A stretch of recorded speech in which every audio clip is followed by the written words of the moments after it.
If everyone be seated, we will now start the public hearing.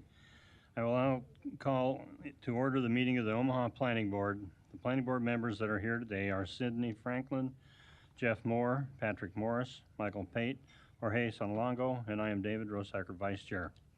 Members of the city staff that are in attendance today are Dave Fanslau, Planning Director, Eric England, Assistant Planning Director, Mike Carter, Current Planning Manager, Robert LaRocco, Planning Board Administrator, Jennifer Taylor of the City Law Department, and Debbie Hightower, Recording Secretary. Our rules of procedure are as follows. Notice of this hearing has been published. Copies of today's agenda are located on the table in front of us. You are welcome to come down and pick one up right here at this table. The cases on the consent agenda will be heard first. Consent cases have been recommended for layover, have already been heard, or are perceived by the Planning Board to be non-controversial in nature. Therefore, we'll read and vote on without the opportunity for your testimony. If you do wish to testify on any of these consent cases, you may remove the case from the agenda. When each consent case is read, I will ask if anyone wants that case removed. If you do, please stand and say so, and the case will be removed. This case will then be heard in the order in which it appears on the regular agenda after we go through the consent cases.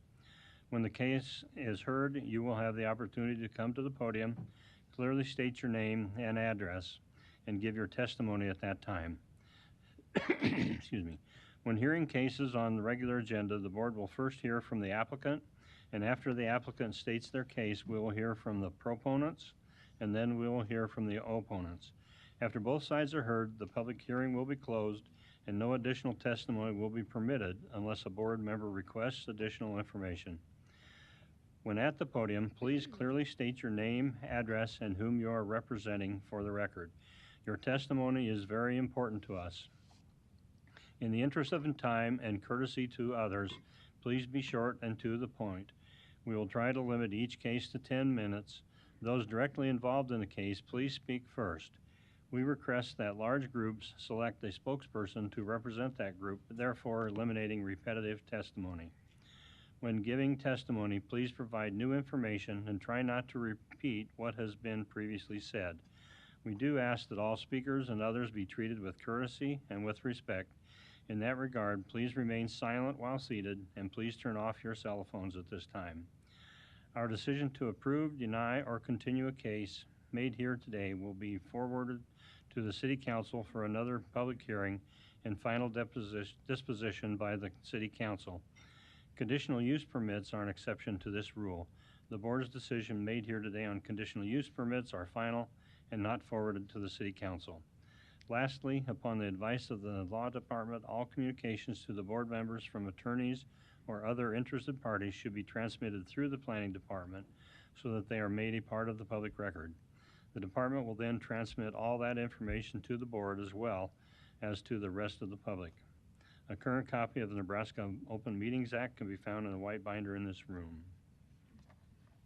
We'll now take the consent agenda.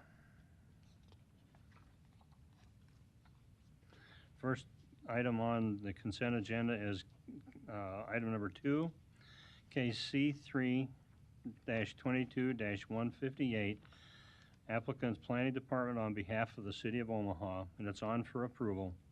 Request approval of the disposition of city-owned property under Community Development Law, laid over 6/1/22 and 7/6/22.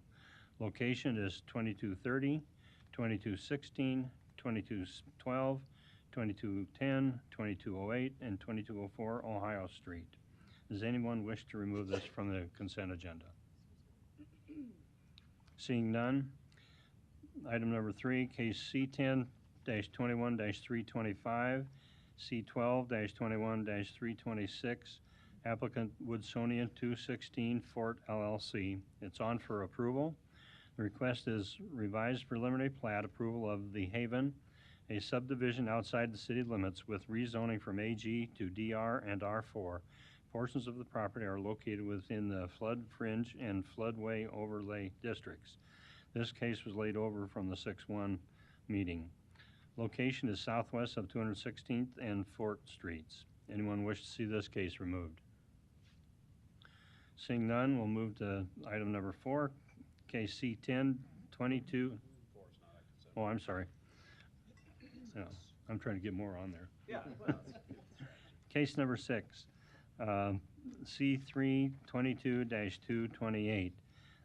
Applicant's Planning Department on behalf of the City of Omaha. It's on for approval. The request is approval of the disposition of city-owned property under Community Development Law. The location is 3201, 3205, 3209, 3213, 3217, 3221, Corby Street. Anyone wishing to see this removed from the consent agenda? Seeing none, item number 7, case C-322-229. Applicant Planning Department on behalf of the City of Omaha, on for approval. Request approval of the disposition of city-owned property to an interested party. Locations 2512 North 22nd Street. Anyone wish to see this case removed? Seeing none. Item number 13, case C-12-22-205, Callaway Homes, on for approval. Request preliminary and final plat approval of the Posh Acres, a minor plat outside city limits with a waiver of section 5399 sidewalks, and the location is northeast of 234th and State Street. Anyone wish to see this removed? Seeing none. Case number 14, C-12-22-207. Applicant CK Acquisition Company LLC, on for approval. Request is preliminary and final plat approval of MH Landing Replat 2, a minor plat inside city limits. Property is located within an ACI Area of Civic Importance Overlay District. Location is northeast of 70th and Grover Street. Anyone wish to see this case removed? Seeing none. Case number 16, C-10-22-210, C-12-22-211. Applicant Cassie Innes, MRES Square Owner LLC, on for approval. The request is preliminary and final plat approval of Bartlett's addition to Omaha Replat 7, a minor plat inside city limits with rezoning from CC and NBD to NBD. Property is located within an ACI Area of Civic Importance Overlay District. The location is southwest of 30th and Leavenworth Street. Anyone wishing to see this removed? Seeing none. Item number 18, case C-10-22-214. Applicant Community Alliance, on for approval. Request approval of the ACI 265 Area of Civic Importance Overlay District. Location is 7130 Arbor Street. Anyone wish to see this case removed? Seeing none. Number 19, case C-10-10-122 and C-10-22-215. Applicants Gerald Reimer, Urban Village, on for approval. The request rezoning from DS to TOD2 MX with repeal of the ACI 1 Area of Civic Importance Overlay District. The location is 1508 Marcy Street. Anyone wish to see this case removed? Seeing none. Number 20, case C-10-22-216. Applicant Reverend Diana Cool, Shepherd of the Hills Lutheran Church, is on for approval. Request rezoning from R6 and R8 to R6 with approval of the MCC Major Commercial Corridor Overlay District. Location is 6201 North 60th Street. Anyone wish to see this case removed? Seeing none.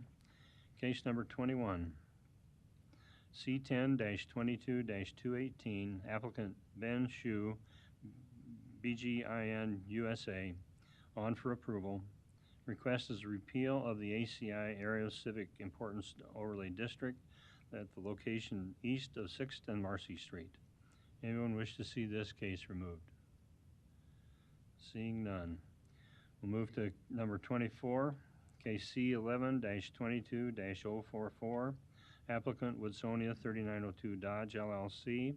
It's on for approval. Request approval of a major amendment to the PUR Planned Unit Redevelopment Overlay District. Location is 3902 Dodge Street. Anyone wishing to see this case removed? Seeing none. Case, or number 25, case C8-22-221, applicant Tim Hughes, Second Mile Inc., on for approval. Approval of a special use permit to allow small group living, non-disabled, in the R4 district. Location is 5608 Blondo Street. Anyone wish to see this removed? Okay, number 25 is removed from consent. This case will be heard in its regular order, and then you can testify at that time. Okay, moving on to number 26, case C8-05-175, location is 12221 Rainwood Drive, or Road, excuse me. I'm sorry, that's the applicant. Applicant's 12221 Rainwood Road Properties LLC. It is on for approval. The request is approval of major amendment to a special use permit to allow a non-protrusible landfill in the AG district. Location is southwest of 120th Street and Rainwood Road. Anyone wish to see this case removed? Seeing none. Number 27, case C8-22-222, applicant Adam Raymakers, Forge Building Group, on for approval. Request approval of a special use permit to allow a recreational club in the R6 district. The location is 16402 Pinckney Street. Anyone wish to see this case removed? Seeing none. Item number 28, case C7-22-223, applicant Alliance Sports Training. It's on for approval. Request approval of a conditional use permit to allow indoor sports and recreation in the CC district. Property is located within the FF Flood Fringe Overlay District. Location is 11212 Chicago Street. Anyone wish to see this removed? Seeing none. Number 29, case C7-22-224, applicant Action Academy, on for approval. Request is approval of a conditional use permit to allow primary educational facilities in the CC district.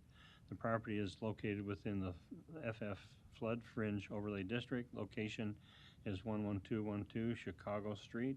Anyone wish to see this removed? Seeing none.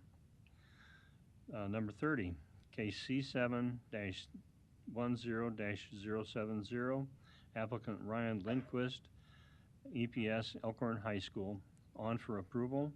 Request approval of a major amendment to the conditional use permit to allow secondary educational facilities in the DR district. Location is 1401 Veterans Drive. Anyone wish to see this removed? Seeing none. Number 31, case C14-22-225, on behalf of the Planning Board.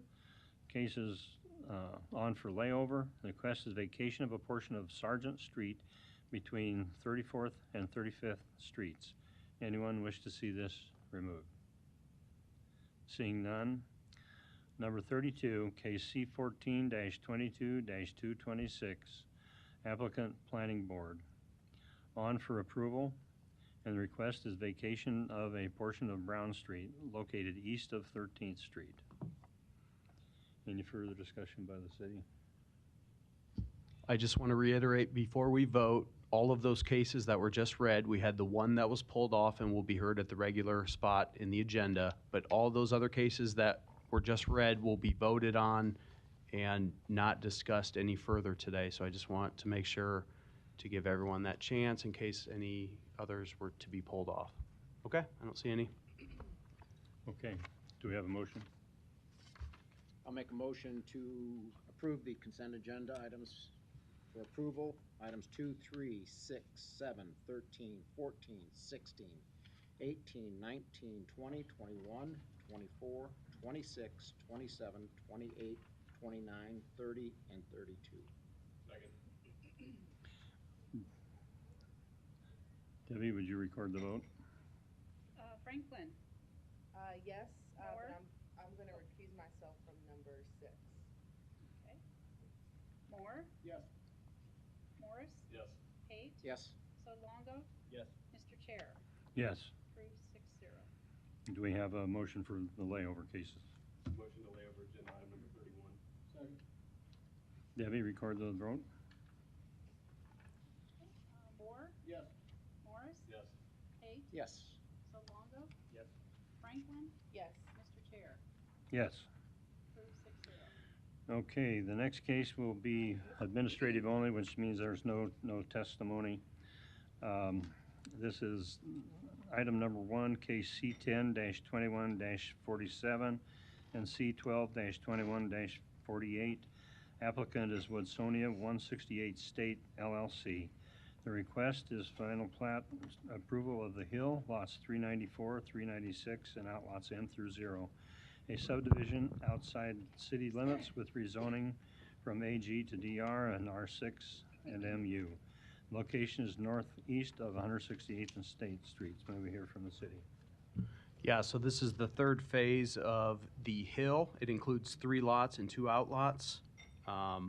The three lots, basically there's 2 mixed-use lots for office commercial development and then 1 mixed-use lot intended, or R6 zone lot for multifamily. There'll need to be a few notes added to the final plat, a few mixed-use items that'll need to be finalized in the mixed-use development agreement prior to forwarding to City Council. But staff recommends approval of the rezoning from AG to DR, R6, and MU, subject to submittal of an acceptable mixed-use development agreement prior to forwarding to City Council, and approval of the final plat, subject to the 4 conditions in the report prior to City Council. Thank you, Eric. Any other comments by the board? If not, do we have a motion? I motion for approval of the rezoning from AG to DR, R6, and MU, subject to submittal of an acceptable mixed-use district development agreement in compliance with all applicable regulations prior to forwarding to City Council, and approval of the final plat of the Hill, subject to meeting the 4 conditions in the recommendation report. Second. Debbie, would you please record the vote? Morris, Yes. Pate, Yes. Sotolongo, Yes. Franklin, Yes. Moore, Mr. Chair. Yes. Approved 6-0. Okay, now the following cases will then have public testimony on each one of them. So the first one we move to would be number 4, which is C10-22-182, C10-22-183, C12-22-184.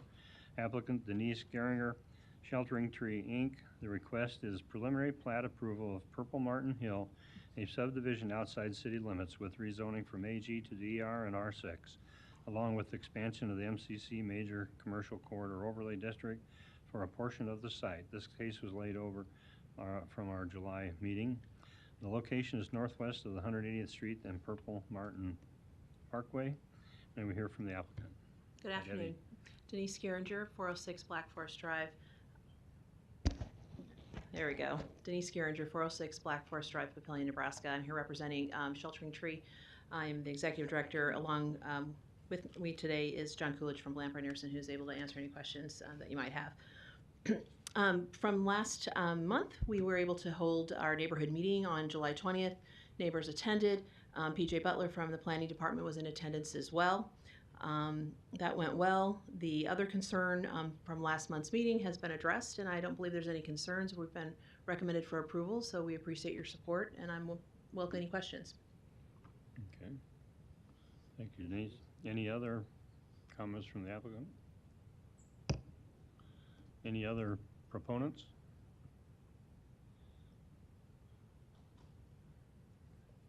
Any opponents? Okay, public hearing is closed. We hear from the city. Yeah, we discussed most of the details in depth last month and also in the pre-meeting as a recap. I don't think I need to get into any of those unless you do have specific questions. The western half, 48 units for the Sheltering Tree organization, and then the eastern half would be Zone DR MCC with specific development unknown at this time for that side. So staff recommends approval of the rezoning from AG to DR and R6, approval of the MCC overlay for Lot 2, approval of the preliminary plat subject to the 21 conditions in the recommendation report. Any comments from the board? Otherwise, can I have a recommendation? A motion for the approval of the rezoning from HG to TR and R6, approval of the MCC overlay for Lot 2, approval of the preliminary plat subject to the following 21 conditions. Second. Debbie, would you record the vote, please? Pate, Yes. Sodolongo? Yes. Franklin? Yes. Moore? Yes. Morris? Mr. Chair, Yes. approved 6-0. The next case is number 5, C3-22-196. The Planning Department, on behalf of the City of Omaha, requests his approval of the 2023 and 2028 CIP, City of Omaha, and 3-mile extraterritorial jurisdiction. May we hear from the city? Alex? Yeah, good afternoon. My name is Alex Johnson. I work at the City Planning Department. The Capital Improvement Program, 6-year program that coordinates GO bond funds, so our general obligation bond funds, in addition to capital projects through various different departments, so Public Works, Environment, Parks Department. We coordinate all of those projects and prepare a 190-page document for all of y'all. I'm happy to answer any questions. Thank you, Alex. Any other proponents that need to speak? Any opponents? If not, we hear from the city. Yeah, I don't have much to add. Of course, it's a collaborative effort with all the departments in the city.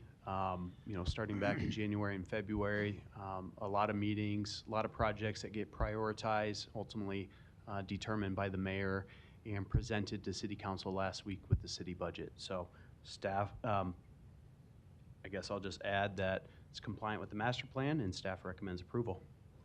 I'll just make a comment. Out here in the audience don't really see the gravity of this document that's presented. It's a massive document, hundreds, if not thousands, of hours that go into this. But it's a backbone of all the things we do in this city to keep it improved the way we like it. So, any discussion from the council or from the board?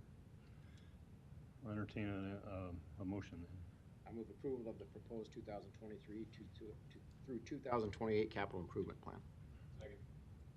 Debbie, will you please record the vote? Sodolongo? Yes. Franklin? Yes. Moore? Yes. Morris? Yes. Pate? Yes. Mr. Chair, Yes. approved 6-0. Okay, the next one is number 8, and we're going to hear this together with number 15. They are the same location. I'll read the two applications, and then we'll discuss them after that. Number 8 is C3-22-197. Applicant's Planning Department on behalf of the City of Omaha. The request is approval of the 15-1 Mike Fahey TIF redevelopment project plan, and the location is southwest of 15th and Mike Fahey Streets. And then number 15 is case C10-22-208, C12-22-209. Applicant Ted Zetzman, Nodal BD1 LLC. Request is preliminary and final plat approval of Builders District 3, a minor plat inside city limits with rezoning from DS to CBD. Property is located in ACI area of civic importance overlay district. The location is southwest of 15th and Mike Fahey Streets. May we hear from the applicant, please? Mr. Chairman, members of the board, city staff, I'm Jay Noddle with Noddle Companies, 2285 South 67th Street in Exarban Village. We're really pleased to be here today. This is the continuation of a vision that was really created about 7 years ago to create a neighborhood sandwiched between Creighton, the Mecca facilities, and the developments happening on the north side of Cummings, now called the Builders District. To date, there's been approximately $200 million in investment completed in the neighborhood, and we are embarking upon the next round of development. We believe now that based on where we are in the world with construction costs and so forth, there'll be an additional $400 million invested in this neighborhood. We are here today to talk about the next commercial office building, but before we do that, I thought maybe a couple minutes of context might be helpful.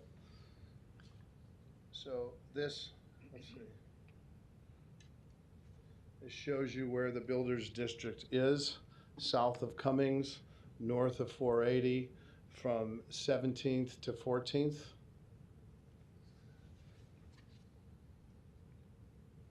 This boundary may help a little bit more. And this is a master plan. It's important to note this is a master plan that's been crafted and created in collaboration with the city and several others. The area outlined in red is the builder's district. Over a little bit of time here, we're hopeful that a property owners association and district matters can be handled by one group. It'll require merging an existing property owners association into this, and that existing association includes the New Street multifamily project, the Cambria Hotel, and the original Kiewit University project. Our group, Noddle Companies, will be involved in the development north of P3 and P4. Other developments, again, this is a master plan, so other things that are shown there are ideas. So far, there's a group that at least thinks they make sense, and we'll see what the marketplace says as we go along. To give you a little more context, this gives you an idea of the scale.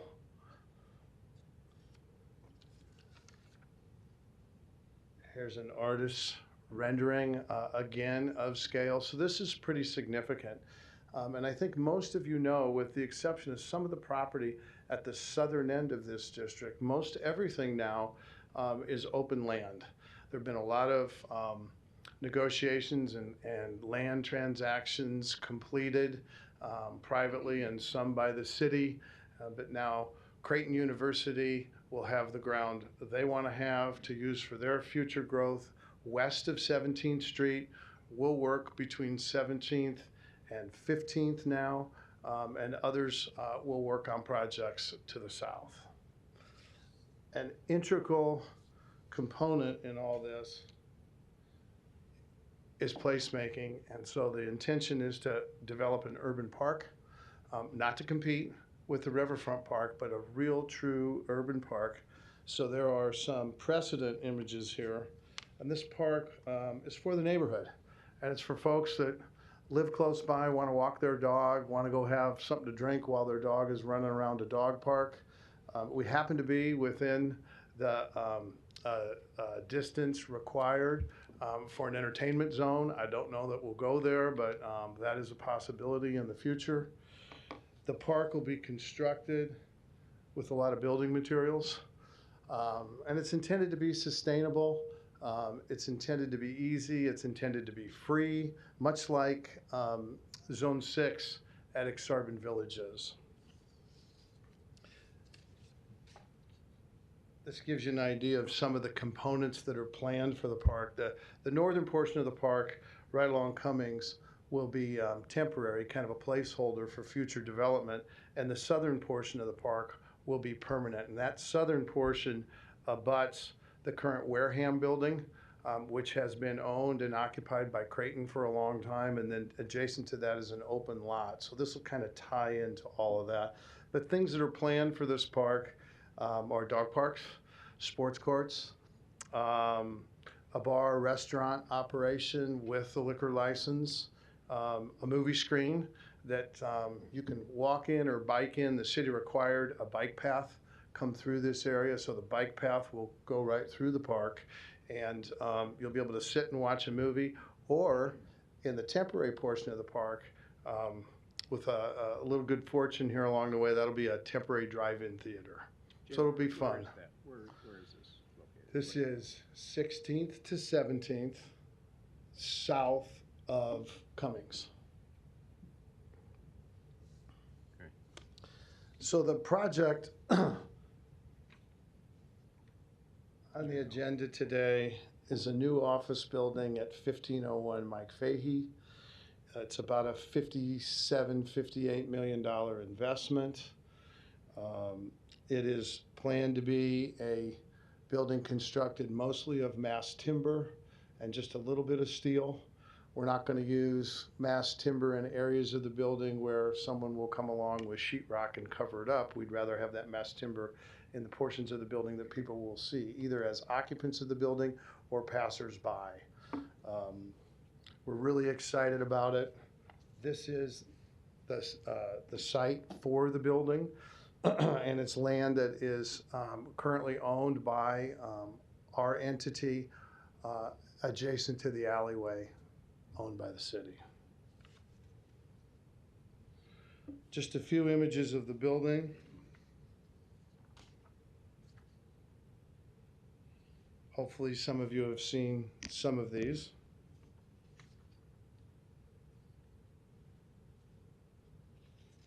Building's very efficient. It's got 117,000 square feet in round numbers of leasable space on 4 floors. There'll be a second public space on the south side of the building that will be made available to the community, a little less programmed, but albeit just as important as the urban park. And we're finding that pocket parks are really, really widely popular and used all over the city. Jay, the leasable space is all commercial? It's all commercial space in this building. Other phases of the development will be for lease residential, which could have a workforce component in it. And then there'll be new construction condominiums. And then the Wareham building will be renovated. And we haven't decided yet whether that'll be for ownership or for lease. So we're ready to start. We've been at this for quite a while now. And upon your approval and sending this to the council, we'll keep going. Our plans are to be in the ground yet this year. And I don't see any reason why we won't do that. So thank you for your time. Happy to answer any questions. Thank you, Jay. Any other proponents wishing to speak? Don?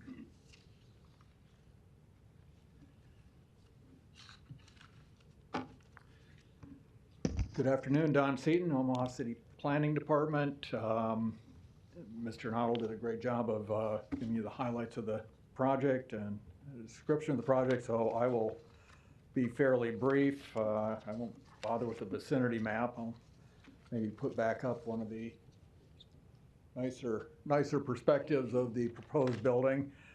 This is new construction, mixed-use development, mix of office and commercial retail space. About 85,000 square feet roughly of office space, 10,000 square feet of street level food and beverage retail, and about 14,000 of additional other retail.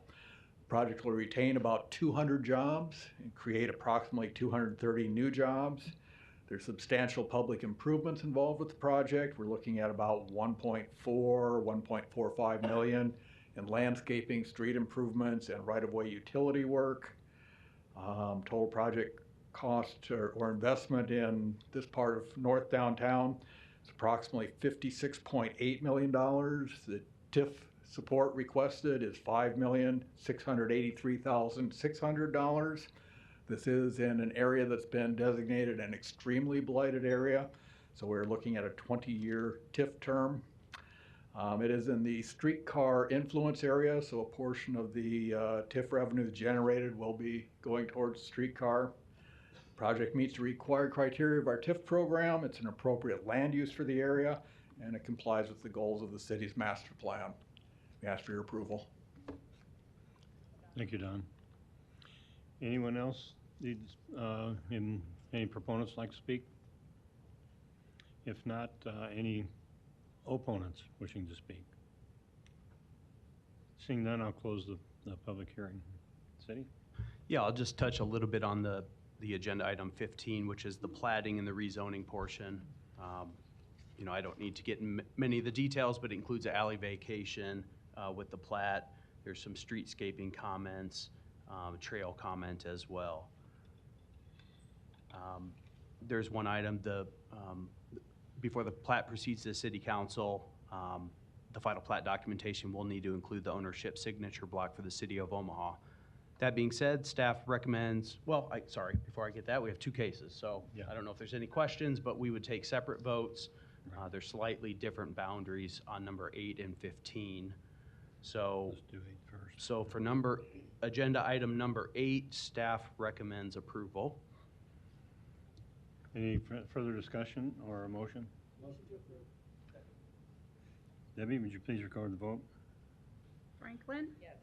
Moore. Yes. Morris. Yes. Page. Yes. Sodolongo. Yes. Mr. Chair. Yes. Approved 6-0. For agenda item 15, staff recommends approval of the rezoning from DS to CBD, approval of the preliminary plat subject to the 5 conditions in the report, approval of the final plat subject to those conditions, and submittal of an acceptable final subdivision agreement if necessary prior to City Council. Okay, do we have a motion? A motion to approve the rezoning from DS to CBD, approval of the preliminary plat subject to meeting the 5 conditions in the recommendation report, and approval of the final plat subject to the conditions of preliminary plat approval, and submittal of an acceptable final subdivision agreement prior to forwarding to City Council. Debbie, please record the vote. Moore. Yes. Morris. Yes. Page. Yes. Sodolongo. Yes. Franklin. Yes. Mr. Chair. Yes. Approved 6-0. Okay, let's go to number 9. This one is also a mixed one. There's 3 cases that we'll hear together, number 9, number 17, and number 23. First for number 9, case C3-22-198. The applicant Planning Department, on behalf of the City of Omaha, requests approval of the 48th and Dodge TIF redevelopment project plan, location southwest of 48th and Dodge Street.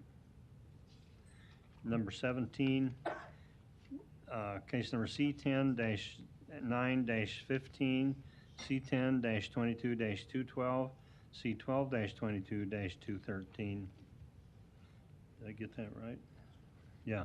And the applicant's 4647 LLC. The request is preliminary and final plat approval of Briggs Place replat 9, a minor plat inside city limits with rezoning from R7 and GC to TOD2 MX, along with repeal of the ACI area of civic importance overlay district from a portion of the property, and a repeal of the PK parking overlay district from a portion of the property. Location is southwest of 48th and Dodge Street. And then number 23 is C11-22-219, applicant's H&S Partnership LLC.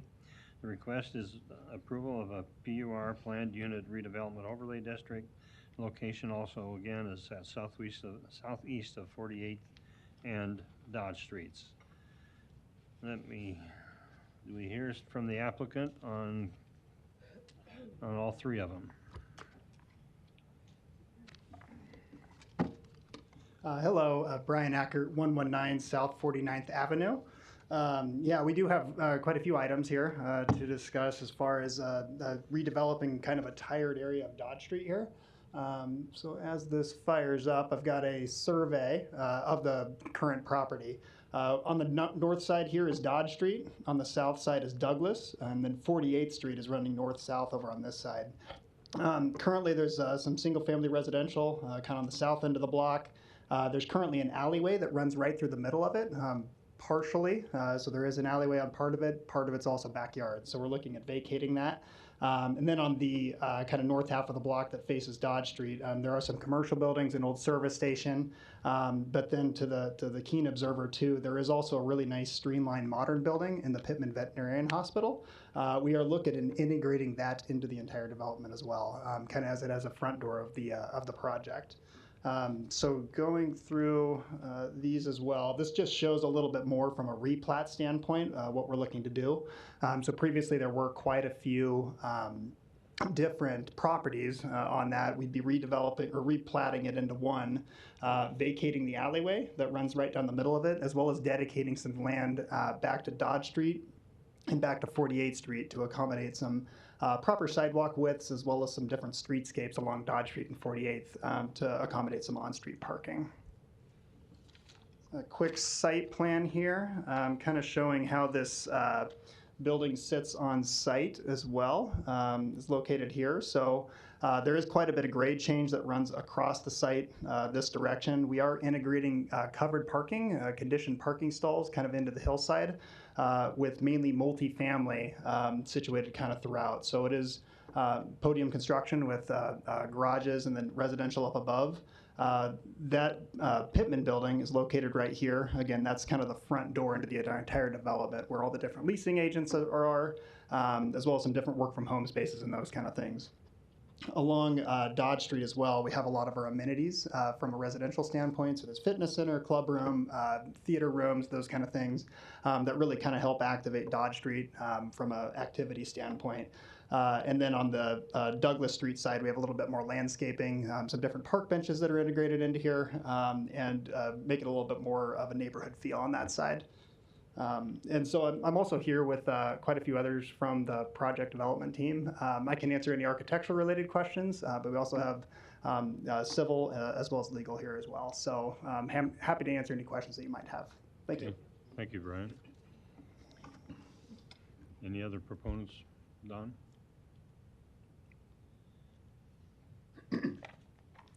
Yeah, good afternoon, Don Seaton, Omaha City Planning Department. Again, kind of hit the highlights. I think you got yourselves fairly well oriented on the location of the site. Along Dodge, just west of Saddle Creek, a block or so. All the buildings on the 13 sites, 13 parcels that have been assembled for this project, they will all be demolished and cleared with the exception of the Pittman building, which, as the applicant mentioned, will be the front door of the project, which is a building that's a local landmark. The construction is for a new 5-story apartment building. It'll have about 329 1- and 2-bedroom apartment units. I'm told approximately 220 parking spaces inside the building with another, let me put up some more renderings, another 11 surface stalls on the site, and about 27 in the public right-of-way. The project is providing about $814,000 in public improvements, so there's a substantial amount of public improvements going on with this project. Total project investment in the neighborhood is $82.3 million. The applicants are requesting $10,750,000 in TIF support. This project is in the streetcar influence area, so it will be contributing a portion of its TIF revenues to the streetcar system. Project also complies with our TOD project requirements, so we have increased density, which we want for infill along our orbit system, meets all the required criteria of our TIF program. It's an appropriate land use for the area and complies with the goals of the city's master plan. And with that, one more picture maybe.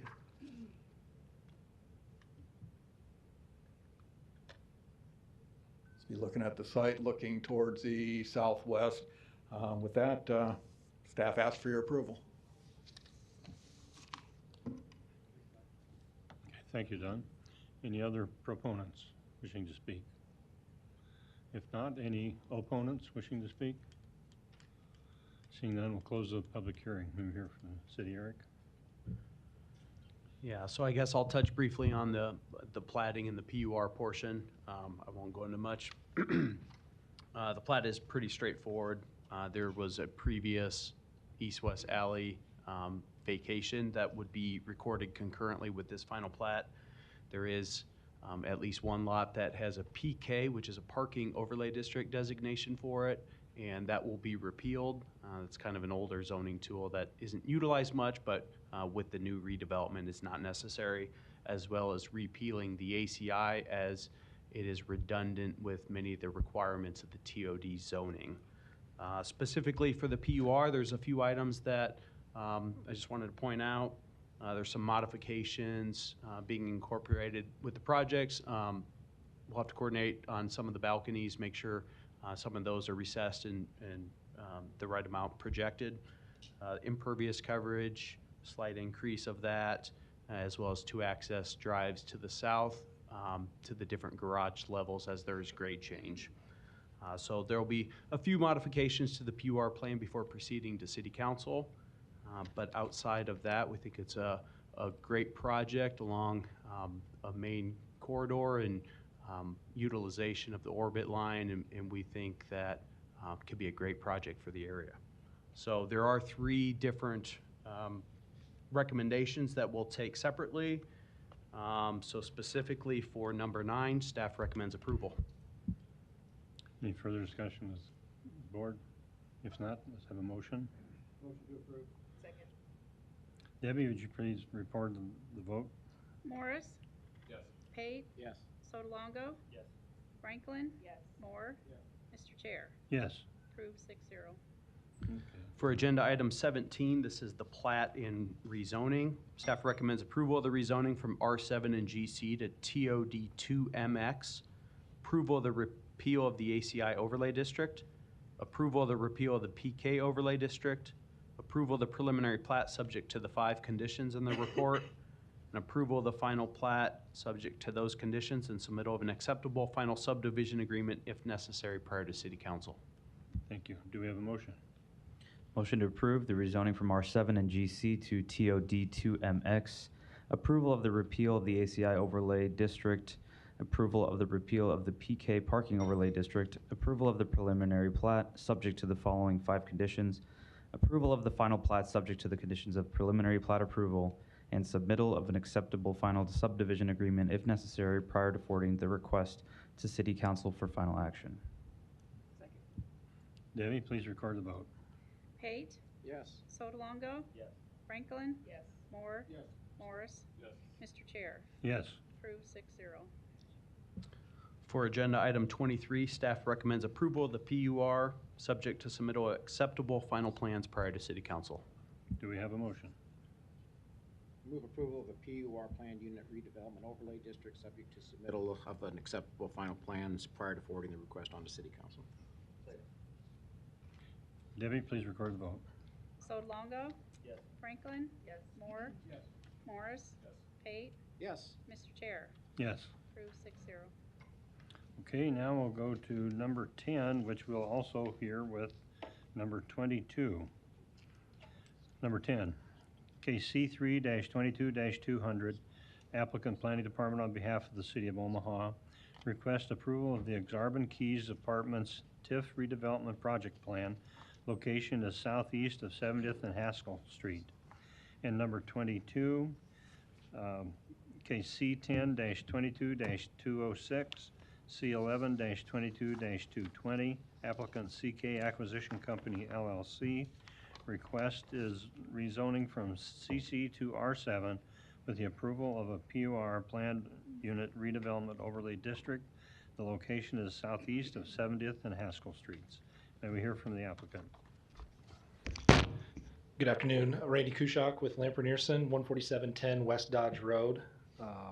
Here on behalf of the applicant, also joined by Ryan Spellman with J Development and Eric Westman with Alley Pointer Maquetto. I represent Lamper Nearson and the civil engineering on the project.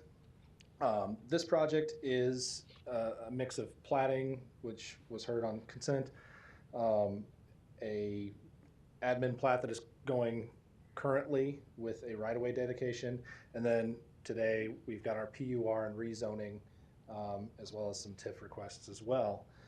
This project represents the area of a site that's currently under development by others. The existing hotel and convention center that had been there for many years has been demoed, and this site is now clean bare, and we're moving forward with some construction on the east side of the newly constructed 70th Street that provides connectivity through the site. So as that project wraps up, multifamily is being proposed here on the north half of this block, which will be the newly platted MH Landing Replat 1. The lot's being split into 2 lots with the current development happening on the north side. The multifamily that will happen in this area, we're proposing 255 multifamily units over top of a parking podium on first level with kind of 2 levels of grade to take up some grade change in this site. It'll be wrapped by parking on the outside as well as some on-street parking that'll happen along 70th Street and Haskell Street. Along with this project, there'll be some other land to the south that will be platted and left aside. That area would be not part of this project and would be marketed separately by the applicant. Here to answer any questions you have about the product or the project. Happy to answer those. Thank you, Greg.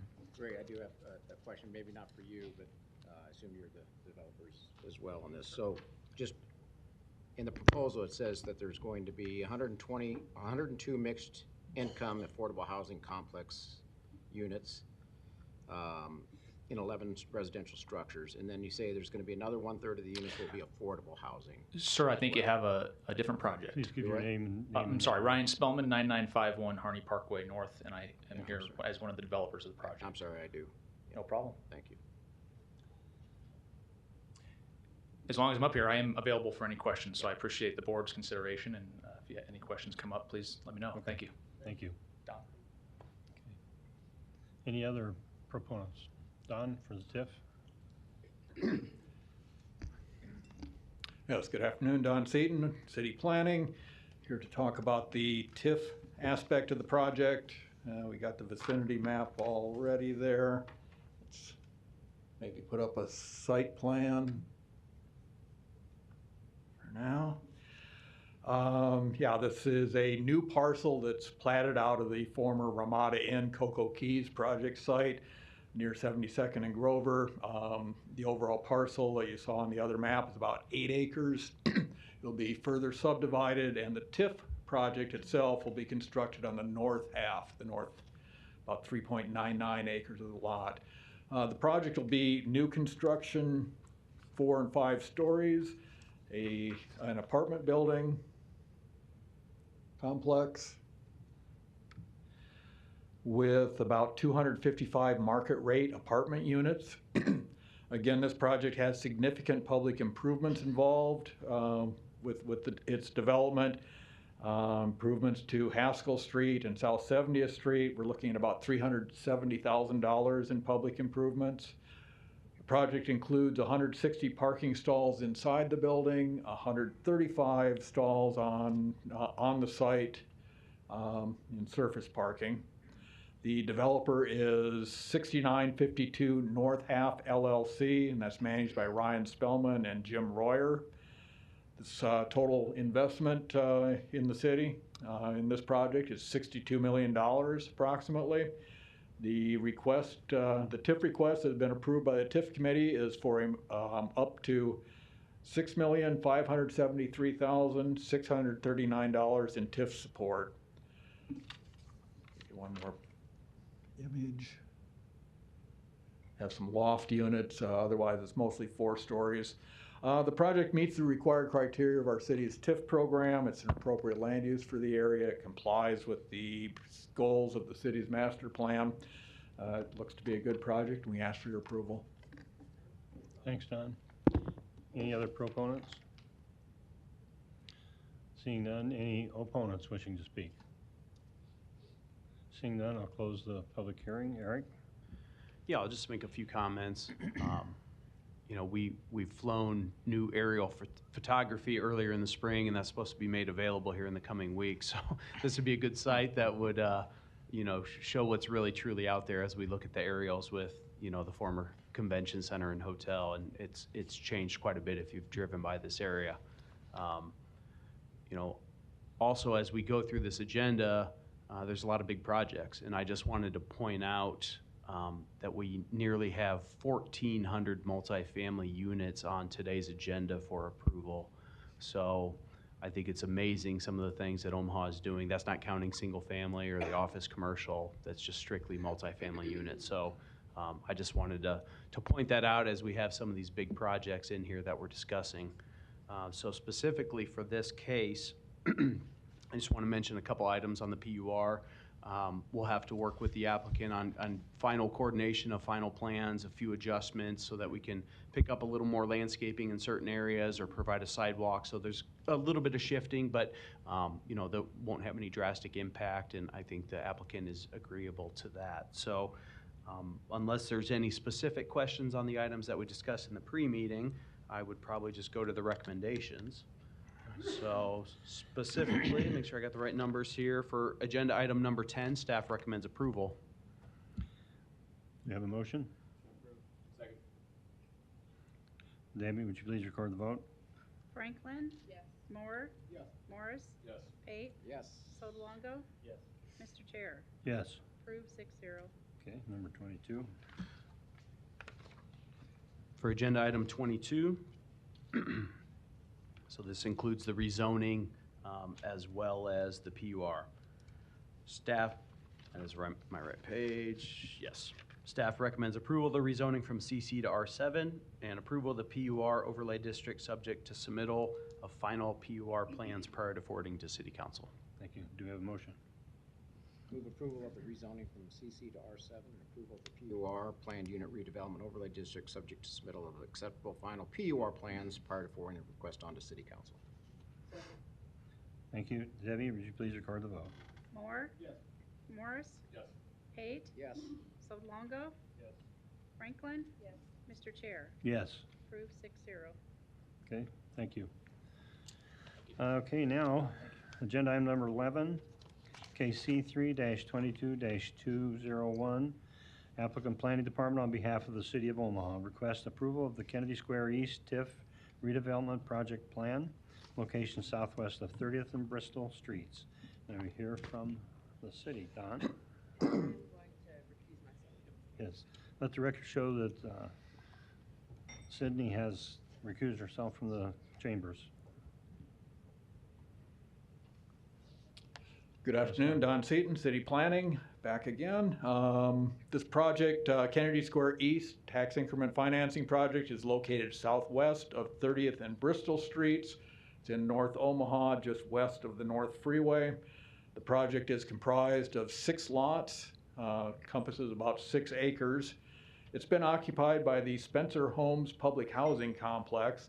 These structures will be demolished and the site redeveloped as part of the city's Choice Neighborhood Initiative, the CNI initiative, which includes funding from HUD.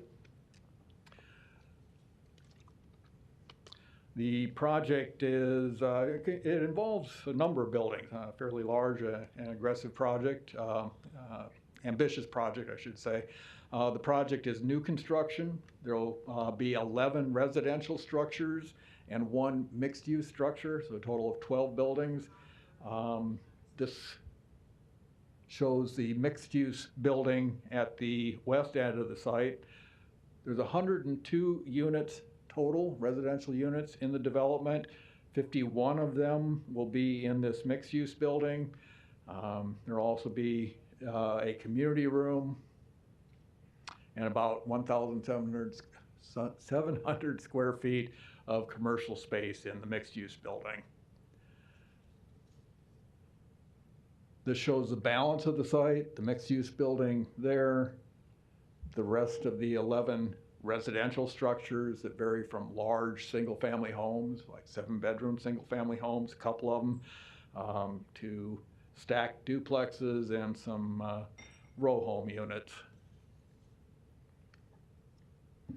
That'll be the other 51 units out of the 102.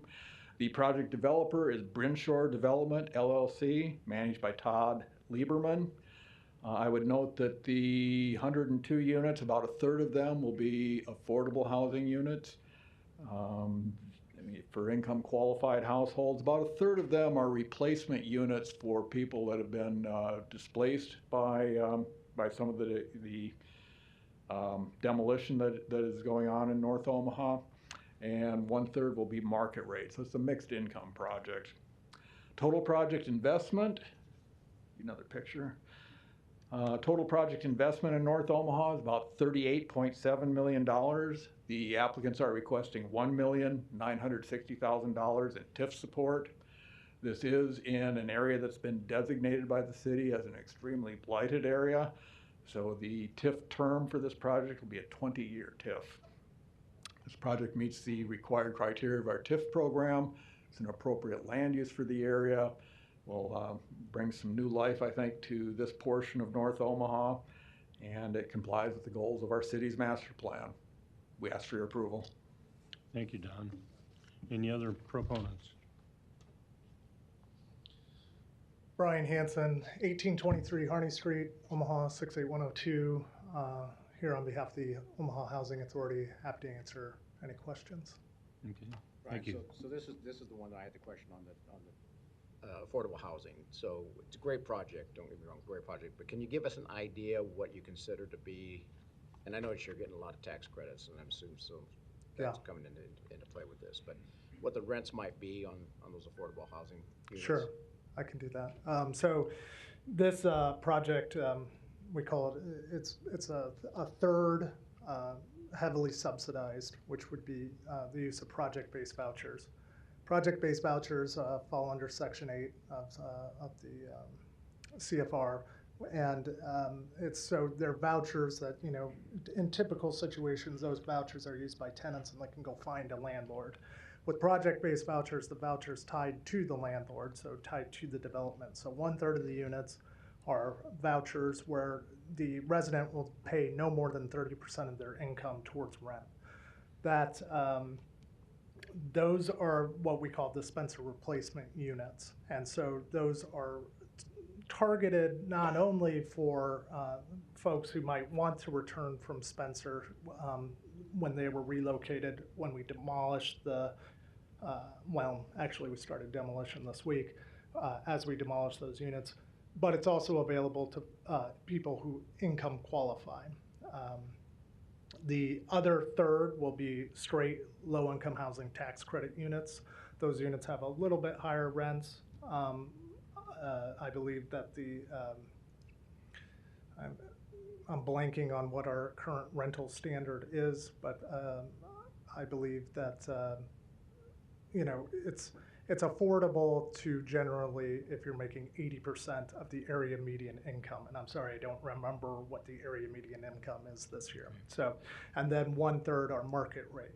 Now, those market rate units a lot of times also are, they're available to tenants who have a regular Section 8 voucher. So in a lot of cases, we see that more of the development is actually targeted towards affordable families than even the 2/3. Okay, Yeah, it's a great project. thank you. Yeah, Thank you. Thanks for the explanation. Thank you. Any other opponents, or excuse me, proponents? Seeing none, any opponents? Seeing none, close public hearing. Eric? Yeah, I don't need to discuss much on this site. We've had the plat and the 2 PURs that were on the agenda last month. Just reiterate, it's a great project, you know, that the city is a partner with all of our partners, OHA and Brinshore Development, and just, it's, you know, if you haven't gone by this area or near the Highlander, it's just fabulous. So it's really been transformative in this next phase. We'll continue to do that. So we're definitely happy to recommend approval. Okay, do we have a motion? Move for approval. Debbie, please record the vote. Morris? Yes. Page? Yes. Sotolongo? Yes. Franklin? Oh, sorry. She's out. Moore? Yes. Mr. Chair? Yes. Approved 5-0. Okay. Let the record show that Sydney has returned to the chambers. We'll take case, or excuse me, item number 12, C10-22-203, C12-22-204, One Professional Square LLC is the applicant. The request is for the preliminary plat approval of Antler View West, a subdivision outside of city limits with rezoning from AG to DR and MU. The location is southwest of 192nd Street and West Maple Road. Could we have a show of hands? We received a number of letters. Could we have a show of hands of anybody that's in opposition that wishes to testify? Okay. I need to let you know that, and I guess the applicant has the option here to give his position on this. We are, because of information that we feel is missing from the application, we are most likely going to be laying over. So the final disposition of this will not take place today. So whether you, in respect to his time and your time, whether you want to go through the testimony today or not, I guess is up to the applicant. So, what's that? And to you as well, yes. So if we want to hear from the applicant, is the applicant here? Okay. Yeah, so any other proponents? Do we want to hear the opponents? I guess, do you have a spokesman? You know, with so many people testifying, in respect for everybody's interest, if we could have somebody that could speak as a spokesman for the group, we would appreciate that. Please give your name and address. And again, the applicant likely didn't show up because it's on consent for layover, just. Yeah. Okay. Recommendation for layover. Yes. So my name is Ben Nelson. My address is 3112 North 194th Street, Elkhorn, Nebraska. So I'm 4 houses to the south of this proposed development. I'm also on the SID board and a licensed professional engineer. So we had a handful of concerns, which I'm sure you guys saw in the multiple emails and letters that were sent to you. I'd say one of the largest one is the creek property that this property will drain into. Our SID recently put nearly $700,000 into the fixing of that creek due to erosion caused by water runoff. I see that the Planning Commission is recommending that they take care of the first half-inch of rainwater due to water quality, but there's a lot of other risks with the water runoff going down into that creek, and it really needs to be looked at and recommend that the Planning Commission make sure that they do that. Also, the traffic study that is still missing. We have some concerns there. The SID puts a lot of money into our roads, maintaining it nearly $100,000 every year, just making sure that whatever is done with those roads, that minimal use on our paid-for roads are used for consideration. And those are the bulk of our concerns. I mean, there's a lot of other things which you guys will see in the letters if you review those, as well as the emails. So I appreciate your consideration, and make sure you look at all of those before you make a recommendation. Okay. Thank you. Thank you. Any other opponents wishing to speak? And I just wanted to add for everybody here, just because it's laid over today doesn't mean that you're not going to have this opportunity when it does get put back on the agenda. So make sure you do. We appreciate you coming down today and respect your time. So I want to make sure you understand the process moving forward. You will have a chance to provide testimony again when this comes back to us. If it's well, so I do want to point out, if you do want to testify, you do have that opportunity today. You know, we're not necessarily trying to discourage that. We know that you spent time off and came down here. So, but yeah, just to touch on the process from here, if it's voted for layover, which I would assume so, it depends. If it came back next month, which I would be surprised, because new submittal materials have to come in next week. There's a lot that needs to be submitted, so I don't think that would be the case. But if it was on the agenda next month, we would not send a new notification. However, if it was laid over longer than 1 month, then we would we would re-notify to within property owners within 300 feet or the registered neighborhood association. So go ahead, sir. My name is Jeff Stewart. I'm the SID board chair, and I serve with Ben on that SID board. I just want to mention. Oh, 3129 North 193rd Street. I just want to say that in talking to our SID board lawyer or attorney, he had mentioned that generally it is asked that if you're submitting proposals like this, you actually work with the adjacent neighborhoods. This is a new development, and while I do not normally, and in fact I'm sitting in awe of some of the new developments that are going on in Omaha, I would never stand against development. This will directly connect in with our roads, and really we've had no conversations. The first notification we received is in the mail from the planning department. I think that's really unfortunate. I don't know how that will get marked, but it would be appreciated wherever this gets laid over to, that somebody in our neighborhood is notified of that. And I know you guys have received a lot of emails and a lot of calls from concerned citizens in our neighborhood. Again, I don't necessarily stand against the development, but I do think it would be nice to at least have a chance to talk with the developer before we move forward. Hey, Jeff, in one of the recommendations from the planning department, it says to allow the applicant time to hold a meeting with neighborhood property owners to introduce and discuss elements of the proposal. So that's going to have to be done for you and with you, so that you can understand what they're trying to do, and you can have some input on that. So that's going to have to happen. So okay, appreciate that. Oh, you bet. All right, thanks. Thank you.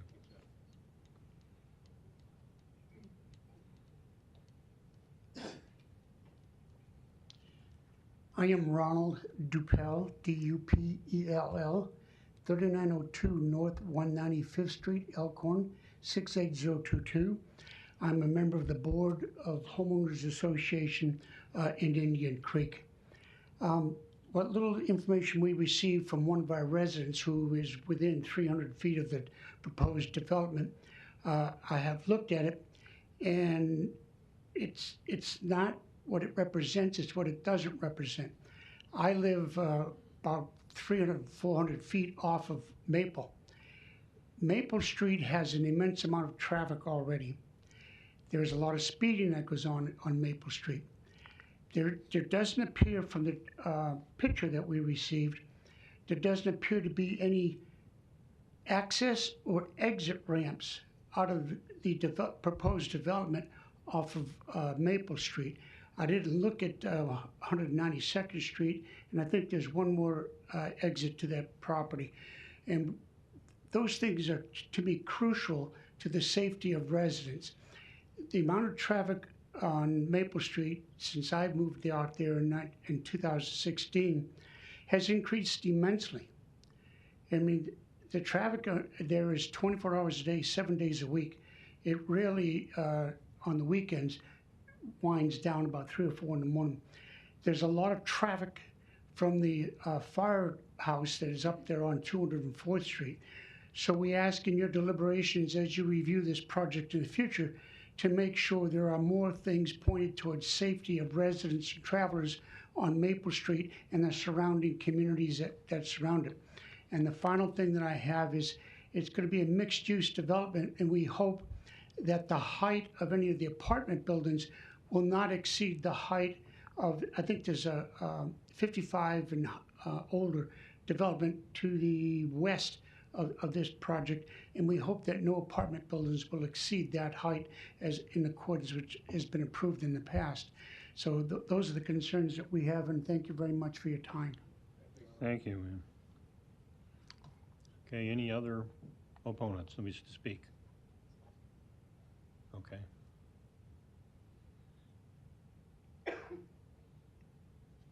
Good afternoon. My name is Paul Peterson. I live at 3103 North 193rd Avenue in the SID right adjacent to the proposed development. And, you know, I moved in 2016, and it's a very small neighborhood. It's only 4 streets, really, that run north-south. So the proposed, what I saw in the document, would allow traffic from the apartments to come into the our neighborhood.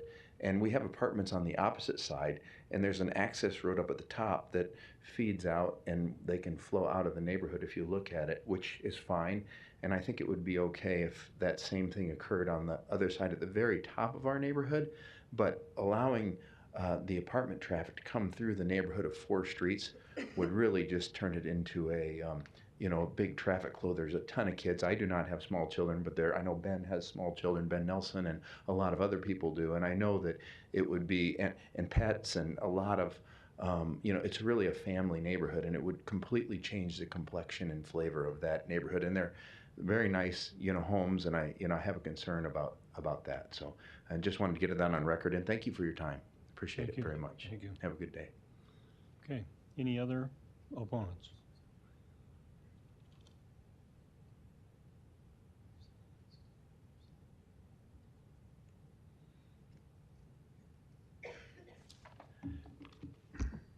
My name's Mike Reedmiller. I'm at 3209 North 194th Street. Can I have the screen on? Yeah. Is it? Okay, yeah. So anyway, another thing, and I agree with everything that was said. From everybody that I've spoken to in our neighborhood, nobody that I've spoken to is in favor of this in its present form. Nobody at all, for various reasons. A lot of them stated in the letters. The thing that I want to point out, the through street that the gentleman just mentioned right here, which I totally agree with, this should not go through. Right now, where we see that dead ends, and if that is opened up, we're going to have 24/7 a day traffic going through, which would not be conducive to that neighborhood. Like he said, there's only 4 streets right now. It's pretty small neighborhood. Right here could be where the traffic could flow into from 192nd. That's kind of the standard that's been set on the other side of the neighborhood, the south side. But the reason I want to talk today real quick is right here, there really should be a buffer zone. They've got this development bumping up right to our neighborhood.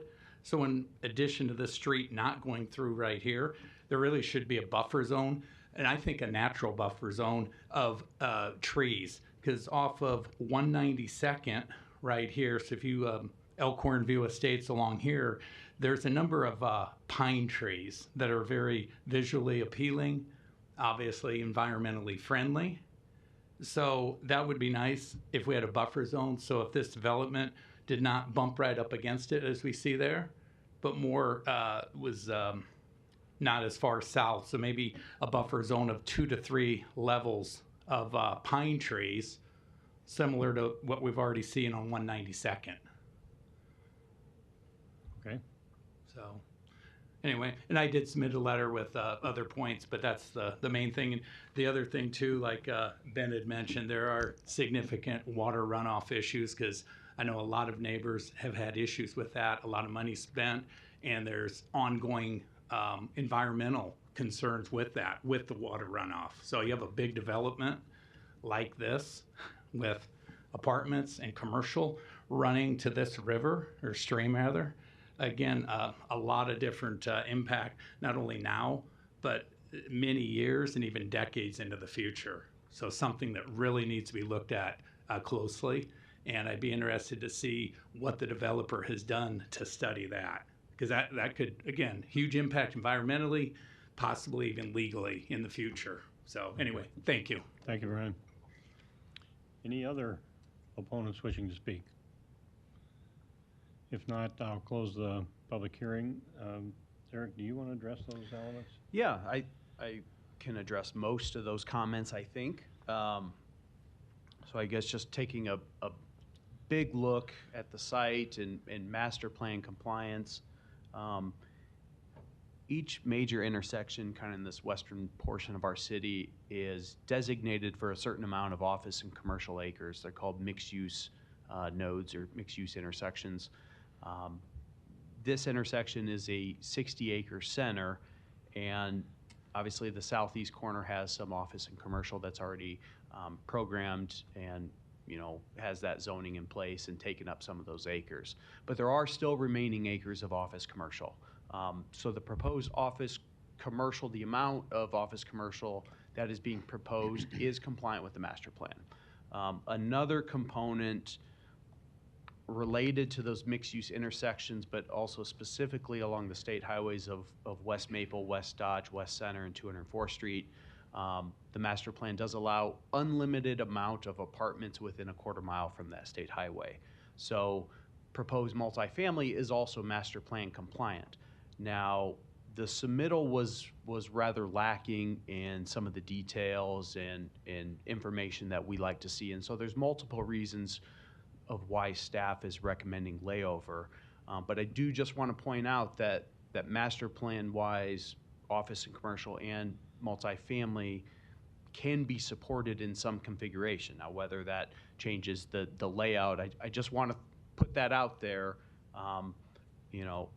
Obviously, the neighbor or the applicant not having a neighborhood meeting is concerning. There's no specific city requirement, but obviously the planning board holds that to a high standard and really requires that of development such as this. So every time when developers or applicants come in to meet with city staff, we always highly recommend, encourage for them to engage with the neighborhood above and beyond what our notification requirements are, but really to engage with the neighborhood early on and get them involved. So that's discouraging to hear that hasn't happened yet. As far as the off-ramps from the arterial streets, there are requirements for turn lanes that would likely be put in. I'm not going to speak for Public Works, but typically we see right turn lanes off of the for a distance, usually it's like 300 feet back from those intersections. So, as you come on 192nd from the north, there's typically a right turn lane that would be a requirement. Also on West Maple at about 195th Street there as you were heading from west to east. And we do have Public Works here that can touch on specifics as well. Buffer yard on the south, there is a buffer yard requirement when we have mixed-use zoning to single-family residential. It sometimes looks at the height of the building, so we'll have to look at those specifics.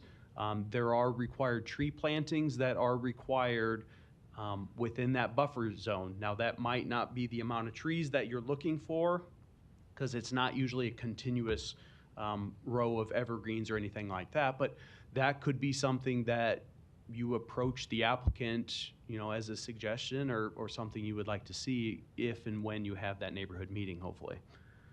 But there is code required buffer yards that has to be landscaping, that you can't have buildings or parking lots within. There was some comments about erosion. There are stormwater requirements that the Public Works Department reviews and requires for developments. So that is part of our review. You have to retain and treat certain amount of rainfall before it can empty into the the sewer system or the or drainage ways or wherever that may be going. So that is looked part of our environmental division. So they are part of the review process. So I can guarantee that is looked at. Traffic and connectivity. So, the Elkhorn View Estates neighborhood, it was set up with 2 street stubs going to the north. So at the location of 194th Street and then 192nd Avenue, those were intended to continue through to this site, the subject site. Elkhorn View Estates was platted under the city of Elkhorn, as well as was the apartments further to the south. So, there were some different criteria in place. Typically the city of Omaha would have required a connection from the apartments to the south to the single family neighborhood. That wasn't done. But those street stubs were set up on the north, and, we believe that those need to continue through. I do have Ryan Haas. I don't know if you'd like to come up and just touch on connectivity a little bit that we've discussed in the pre-meeting or with similar sites. Yeah, Ryan Haas with the Public Works Department. Just to expand on that a little bit, Eric, that's a standard requirement citywide is to provide a well-connected network of local internal streets. And so that this is how the city of Omaha sets up subdivisions as well, just the same way that the city of Elkhorn did when the original subdivision to the south was approved, to provide street stubs with public street rights-of-way extending to the boundary of the subdivision, and then when the next subdivision comes in, to tie in with those streets, with the new public streets. So that's a standard requirement. There's a lot of benefits to doing that, both to the residents and people visiting the businesses, as well as the people that happen to be driving by on West Maple Road, 192nd, for example. So just to maybe expand on a couple of your points from the public works side of things, concerns with stormwater, we share the same concerns. It is a requirement of the city of Omaha that the applicant provide for no net increase in stormwater runoff. That is an engineered solution where they analyze the way stormwater currently runs off the site and how, after all of the improvements are constructed, how stormwater would run off the site without absent any treatment measures, and then they have to put in typically like a stormwater basin, and that slows the stormwater to match the current stormwater runoff rate. So certainly that's a concern the city shares, and it's a requirement of the platting process. We don't take it on faith. It's an engineered plan that we review and approve, so that will be certainly something the neighbors should be aware that the city will make sure happens as part of this process. And then just to expand again on the traffic issue, we also share the concerns about increased traffic. A new development that complies with the city's master plan is going to generate more traffic than is currently there. So a condition of plat approval will be a traffic study to meet city criteria that we have spelled out, standard criteria that we will review and approve before the final plat goes to city council. the applicant will have to provide for all improvements identified in the traffic study. And just so the neighbors are aware, the current proposed plat is split into 2 phases, and we will analyze the phase 1 condition where the only arterial connection will occur at Bedford, and the applicant will have to provide improvements generated by those phase 1 trips. And then we will also have the traffic study analyze phase 1 plus phase 2, which will then add the contemplated connection at West Maple, and they would, at the time of the future final plat phase, have to provide additional public improvements for the phase 1 plus phase 2. Okay. Thank you, Ryan. Thanks, Ryan. Yeah, so I don't have much more, but basically there are several items that staff needs to be addressed before coming back on before a planning board agenda. So unless there are any other questions, staff recommends layover. Yeah, I just want to comment also that I think a lot of the things, as you see, that you've addressed are already on our agenda to resolve, so that this meets with the criteria that we would normally like to see, and that's why our recommendation would be for layover, so that you have time to meet with them, that they have time to do the things that we wish them to do. So, do we have a motion? A motion to recommend, or a motion for a layover. Thank you. Debbie, please record the vote. Pate? Yes. Sotolongo? Franklin? Moore? Morris? Mr. Chair? Yes. Approved 6-0. And thank you all for coming. I appreciate your input. Okay, now we will go to number, what is it? 25? 25? Okay. Now we're to item number 25. All right. This is case C8-22-221, applicant Tim Hughes, Second Mile Inc. It's on, well, hold on, my phone's ringing. Of all the people, I didn't shut mine off. I thought I did. The request is for approval of a special use permit to allow small group living, non-disabled, in the R4 district. The location is 5608 Blondo Street. May we hear from the applicant? Good afternoon. My name's Ralph Lassiter. Office is located at Mount Moriah Baptist Church, where I serve as the pastor emeritus, 2602 North 24th Street. My residence is 2409 North 161st Street. I am the current board chair or board president for the Second Mile organization, and I appreciate the opportunity to provide additional information in support of our application for a special use permit. Okay. First of all, let me just provide a little bit of information about the program itself. Second Mile is located on the northeast corner of 56 and Blondo, 5608 Blondo Street. It is a residence that was purchased by a member of my church, Tim Hughes, when he learned of the program. We were seeking properties appropriate for the program throughout primarily North Omaha and Central Omaha, and Mr. Hughes learned of the program and purchased this property, leased it to us with the intent of our being able to purchase the property at some future time. The program was founded in September of 2020. It is a faith-based residential program that uses secular programming along with biblical principles. Our objective is to serve those individuals who have completed an initial treatment program.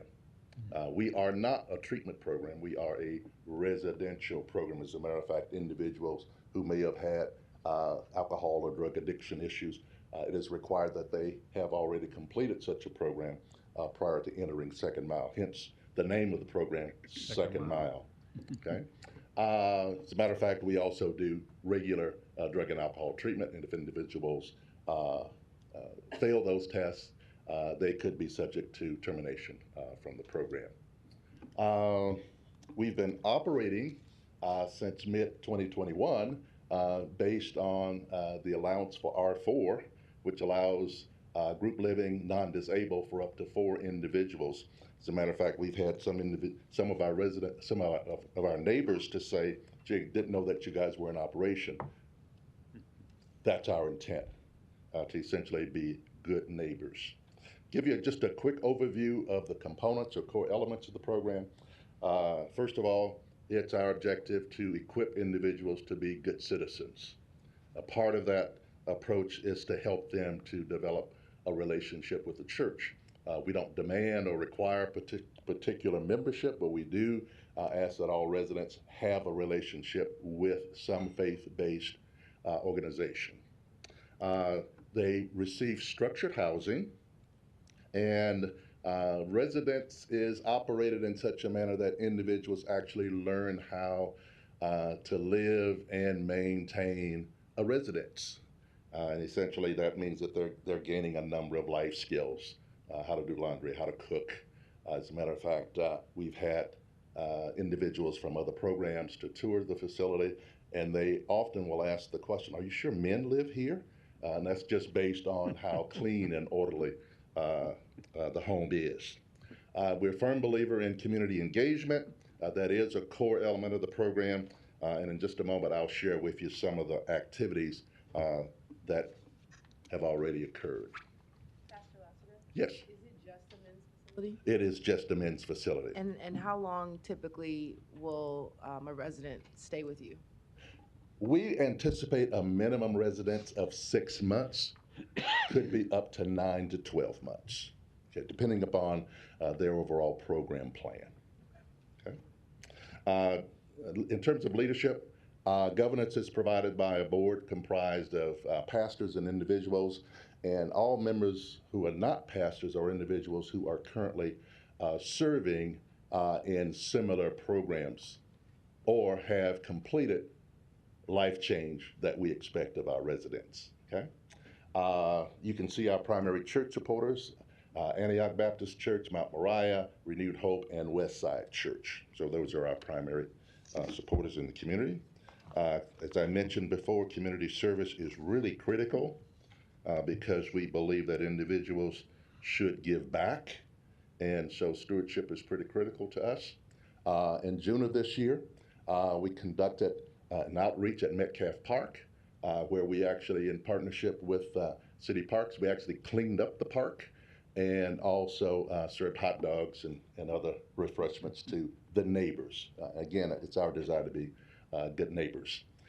Each month, residents and the leadership of the program serve at Friendship Pantry in Council Bluffs, and that's a once-a-month activity where we actually will capture donations and provide those to the homeless and other individuals in the Council Bluffs area.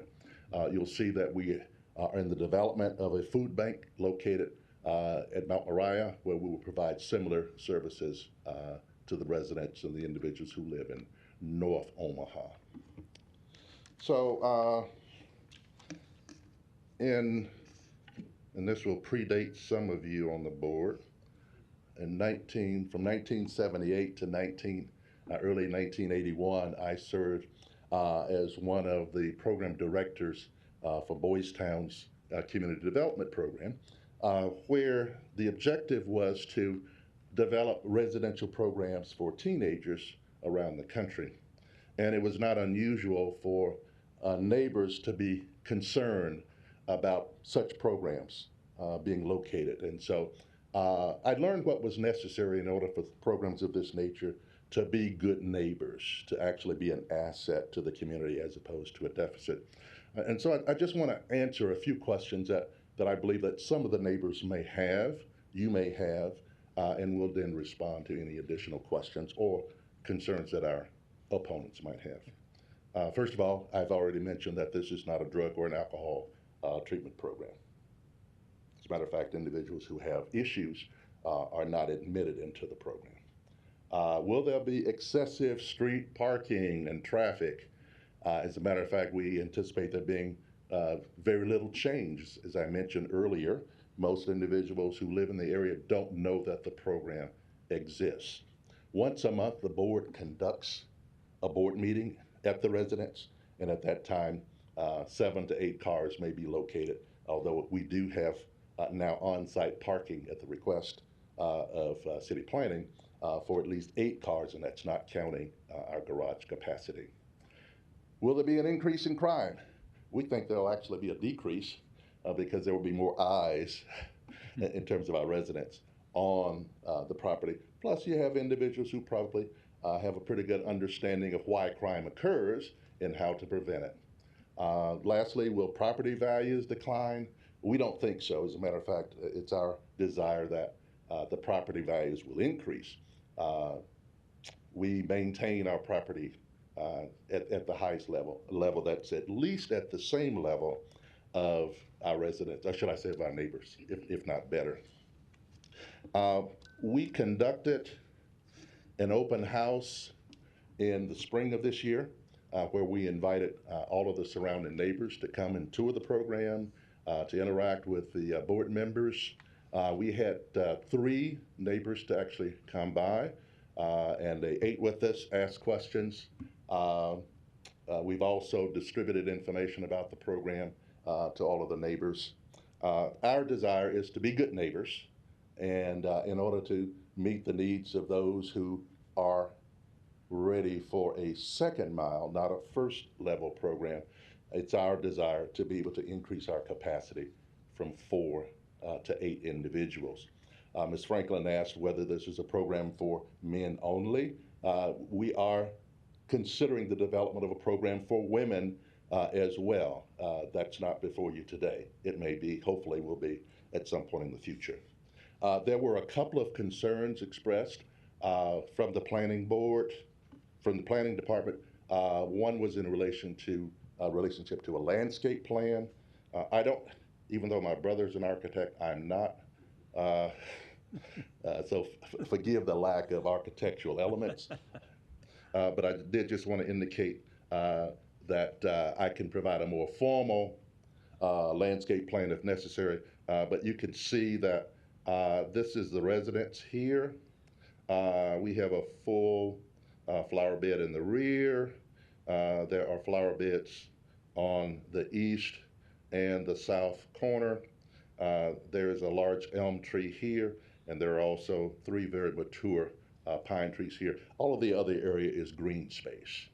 We don't anticipate changing any of that. I'm going to ask if Larry Nicholson, our executive director, would just come and answer any questions that you might have about programming.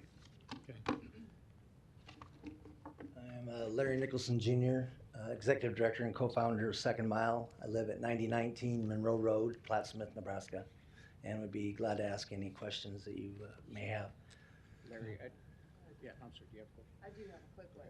Hopefully it'll be a quick one. Your typical resident, will they have another residence while they're in the program? Or are they typically in your program because they, or partially because they are without another residence?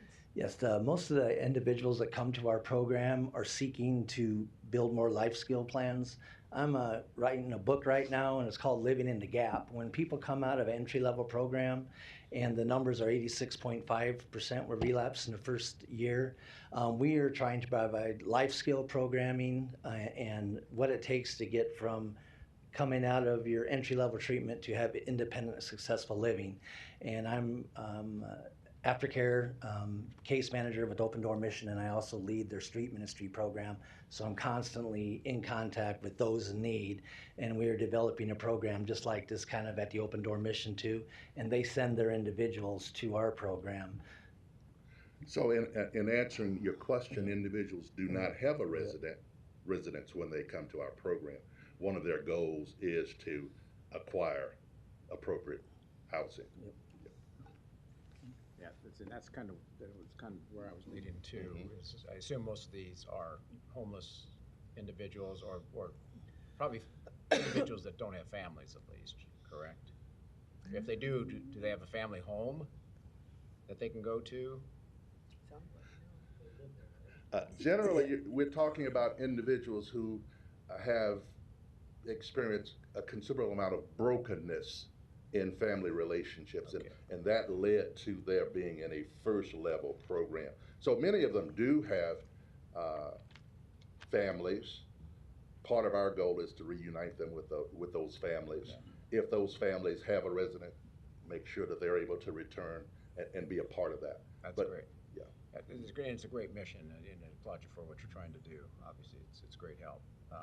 And I assume then that these people that come to you are referred to you through the church affiliations that you have, or through how are they referred into the program? Open Door Mission, Freeway Ministries, Sienna Francis Stevens Center. We have a very rigorous application to get in. We just don't take anybody. It's like a 14-page application, so they are referred to. They ask if we have an open bed, and we would really like to see this person enter your program, and they have to want it as well. So we get referrals from other organizations. So you've been in existence roughly with this second mile About a program year. for 2 years, Yeah. roughly, right? Organizationally for 2 years. So can you measure your success rate with the individuals? Do you know how effective you've been? With the 4 people living in our houses, we've had 2 people asked to leave because they weren't following the rules and everything, but we've had 3 people graduate. One guy's reunited with his family. He came to our house because he was struggling with his wife. They were thinking about getting divorced. He came and stayed 4 months with us. His son took his first steps in our house, and he's reunited with his wife again and back into a church environment and doing very well. Had another individual come that didn't believe in God and wanted to learn about Jesus. He got saved. We led him to Christ in the house, and now he's working in the same type of field that I am, and he's a success. So we're boosting those numbers, and that's why it is so vital for this program that we're doing. I didn't mention it, but all residents are required to be fully employed, and they also contribute to the cost of the program. They do pay a portion of their income as rent. Sure. Great, thank you. Okay, thank you. Thank you. All right, thank you. Thank you. Thank you very much. I assume there's no other proponents, any opponents want to speak?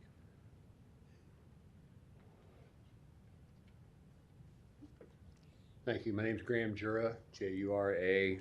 I live at 2023 North 56th Street. That is 1 block north of this proposed permit here. Prior to beginning here, I'd just like to submit that I did submit a petition to Mr. LaRocco that contains 19 signatures that are also in opposition of this. He assured that that would be a part of your packet as well. But before I begin, thank you for your time and your consideration. Section 55-884 of the Omaha Municipal Code is what governs special uses. And what it requires is that it gives an extensive public review process so that projects can be reviewed for site development, operating characteristics, and most importantly, potential negative effects that are on surrounding neighborhoods. Now again, as I had said, I live in 2023 North 56. I live a block north of this house, of this establishment. I bought my house in 2015. I was in love with the neighborhood and the established historical neighborhood that it's a part of. I also wanted a home that was far away from any kind of business or non-residential purposes to enjoy it. The entire surrounding area where this permit is proposed to be is nothing but single-family homes and families with young children. The site does not have any kind of business or non-residential use for at least a half a mile in either direction, any direction of this proposed site. Now, along with just the usual concerns that we have of proposed usage of 8 individuals, as well as counselors, visitors, relatives, and so forth that have caused a congestion to this area, something that I think some of my other opponents are going to speak to. The loitering of individuals, the overall discontinuity of one of Omaha's most established historical neighborhoods by this use is a concern. And these are just some of the known negative effects that we have, and there are far more unknowns, and the reason for that is that the petitioner, both in their application as well as their lack of engagement to the neighborhood, they have not been able to engage us and tell us anything about what they're going to do, what the actual services are that they're going to provide, the counseling, the oversight, any of those things, and they haven't actually provided any more of that again today. You know, and this is evident as is put in by your own packet that was given to you by the City of Omaha with the recommendations that they've made to you for approval. When it goes into and it says land use and planning, Small group living facility requirements, that's also under Omaha Municipal Code 55-763D, and it has the following conditions that are required on there. And the ones that I want to focus on, not necessarily the house and the breakdown of the house and the specifics and the logistics of where they live, but first of all, the names and addresses of individuals and organizations expected to be operating and providing services in this small living group use, if any. They have identified 3 individuals, one of them is here. Larry Nicholson Jr., Michael Gunter are the executive director and program director. As he said, he lives at 9019 Monroe Road in Plattsmouth, Nebraska.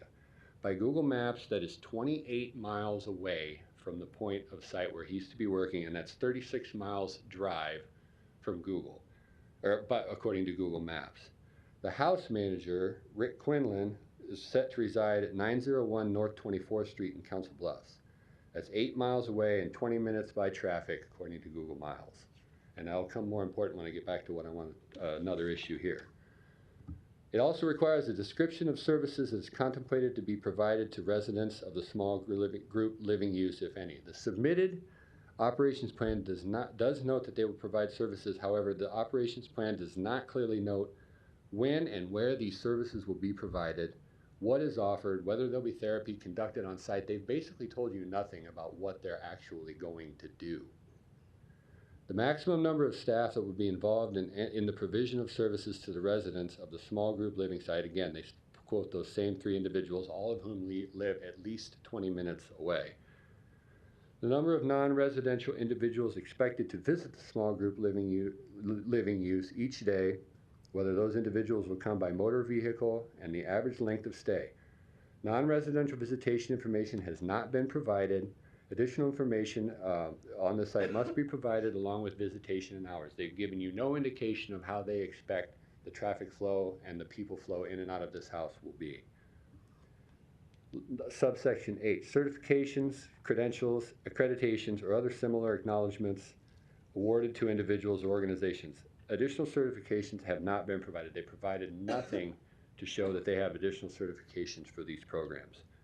The name, address, and local phone number of a designated contact who can be reached 24 hours a day if the need should arise. Again, the 3 individuals that you have been given as part of the providing of the service of this live a collective 100 miles away, not directly, but they each live miles away, and they're not able to be there when there are 8 adult males suffering from drug addiction in their house to be able to respond to any concerns that they have.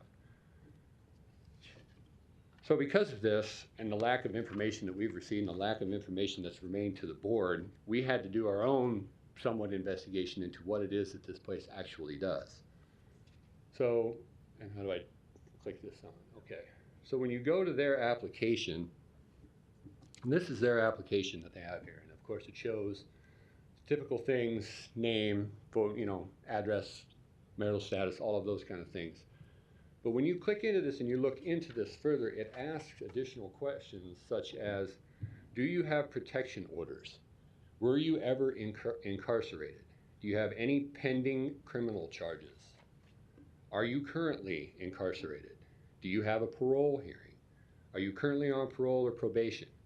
Do you have a history of violence, or have you ever been classified as violent? These are some of the questions that are part of the application. So without anything for our community to be able to go on, that raises significant additional questions to us about this area. What type of offenders are going to be housed there? Are they going to be violent, non-violent? Are they drug offenders only? Are they going to have sexual offenders in there? This house is located 6 blocks directly south of Rose Hill Elementary and 6 blocks directly north of Harrison Elementary.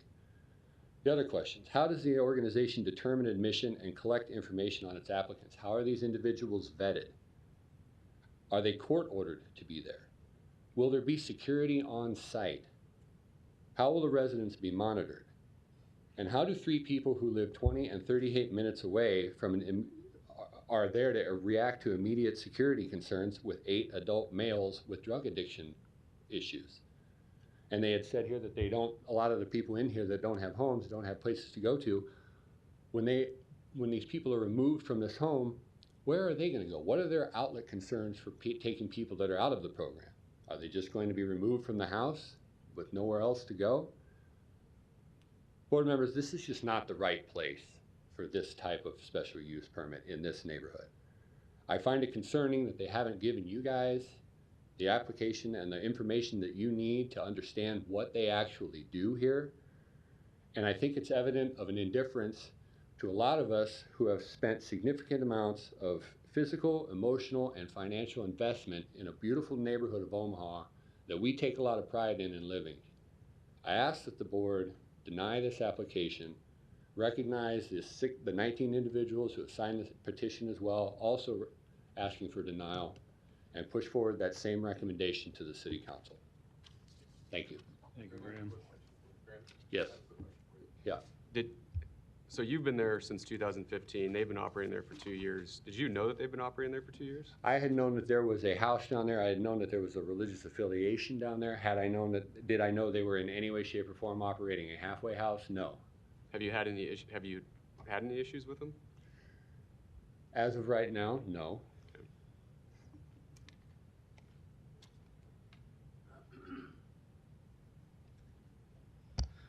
Well, good afternoon.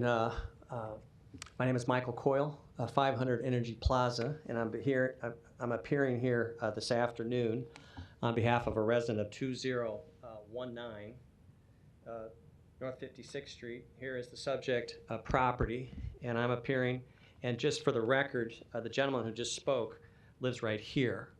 So this house is 3 houses away from the subject property. Now, before I start here, Dr. Lassiter, I want to say to you, thank you for your service to the community, and thank you for what you're doing. I'm going to object to your proposal here today, but the men and women that you serve, it's noble, but we don't believe that this is the appropriate location for a halfway house. Now, I want to just show the North 56th Street. This is standing on the corner of 56th and Blondo with the camera pointed to the north. This is the western boundary of the Country Club neighborhood. And Country Club, I'm born and raised in Omaha, lived in Dundee, grew up in Dundee, went to Dundee Elementary. When we talk about the powerhouse, Country Club has withstood the test of time of 100 years of being one of the finest neighborhoods in Omaha. These are single-family dwellings where folks take pride in their home. There are beautiful trees. These are photos that are actually taken on the street pointed towards the direction of Blondo Street. As you can see, again, it's notable for this neighborhood of Country Club because it has the brick pavers that were there when the Omaha Country Club, when folks actually played golf there. These homes have been preserved in wonderful condition. And you're going to hear, I think, from some of the other homeowners. I will tell you that just this year, this home here, which is about 4 doors from Dr. Lassiter's operation, sold for nearly $600,000 just a couple of months ago. So these are significant values. And just a couple other photos that I want to talk about that I think are important for your consideration here. Here is another photograph. Now this is standing on the corner of 56th and Blondo. The camera is pointed to the north. And let's talk about why I don't think that this is an appropriate location under the standards from the city and the statute. Let's go back to this photo right here. This is the application. This is Blondo Street that goes to the east and the west. And then you have North 56th Street here. And there's Burdette right here. Now, if you look at these pictures of these homes, these are all single-family dwellings that have either a single-car garage. So if you have more than one car, it has to be parked on the street. And the parking here, from here to here, is where all of these 1, 2, 3, 4, 5, 6 homes have to put a car. If they have somebody over for company or one of your kids has a car, you might have to park on the street. Now, I want to go back to Mr. Morris. Your question is that in answer to your question, as far as the timing is concerned, this particular home was purchased, the house at 5608 Blondo was purchased on March 21 of 2021. So the house has only been there for a year and 5 months. And in fact, I will tell you that my client will tell you they had no idea these people were here. They had no idea about this operation. And if you look in your packet, you will find that they made an application to the City Planning Department back in March of 2022. We had absolutely no information about this. Dr. Laster, I understand you had an open house. None of the neighbors that we talked to knew about such an open house. Mr. Lococo just spent some time at the last group talking about the importance of a community meeting. There has been none. I have been scrambling since Monday of last week when we got the letter for the very first time, even knowing that there was going to be a group home for recovering addicts in the Country Club neighborhood. I traveled to city planning. I spoke to one of Mr. Lococo's colleagues. We asked for the recommendation. We got it on Sunday. We have had no idea about this operation. Now, let's go back to the issues that we can identify in addition to what you've already heard. Just to set the scene, here's Blondo, here's 56. Let's look at some actual photos.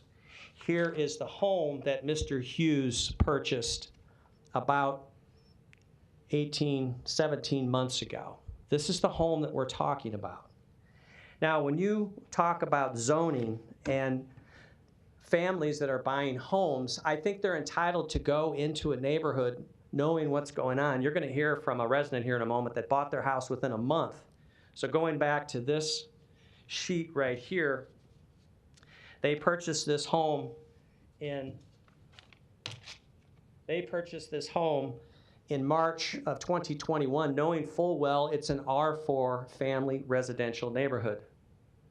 Now, if you purchase a piece of property and there's a vacant lot next to it or blighted property next to it, then I think that you've got to be prepared for whatever is going to go on that property.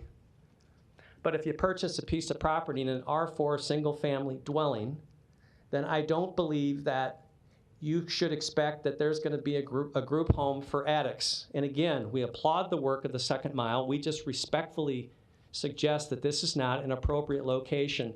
And not just because we don't want these folks, it doesn't comply under the statute. Now, let's go back to the house. There is no parking on Blondo Street. So that's a sign that is in front of the Second Mile property. And then on Blondo. So you cannot park on Blondo, Mr. Pate. And on either side, there is no parking. This is a photograph that was taken on the other side. Now, unbeknownst to us, they had a meeting with city planning in March of 2022, and they raised this parking issue. So here's a picture of the side of the house. The Omaha City Planning Department let them put another driveway. Now it goes directly onto 56th Street. Now, the reason that I point that out to you is going back to the plat, that has taken parking off of 56th Street, because going back to what you just heard, here's a picture that shows the camera on Blondo Street going to the north. There is simply no parking, because from here, this is a picture right here, there is absolutely no parking on Blondo Street.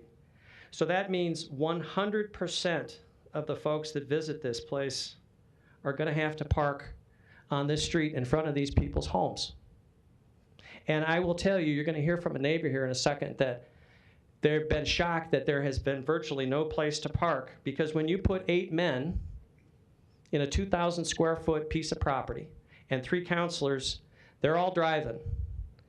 And when you hit milestones on addiction, and you have celebrations and people come, and you should. I've worked with addicts and I've worked with people in substance abuse, and these are programs where you have groups that get together, you discuss, you celebrate achievements. 30-day medallions, a year of sobriety. We applaud the work, but there is simply no room in this particular area for this. Now, I want to go back to, because this is the application that was filed. And we knew nothing about Second Mile because we hadn't talked to them. We downloaded the application off of the internet. And as you've already seen, they are looking for individuals who are incarcerated, have pending criminal charges,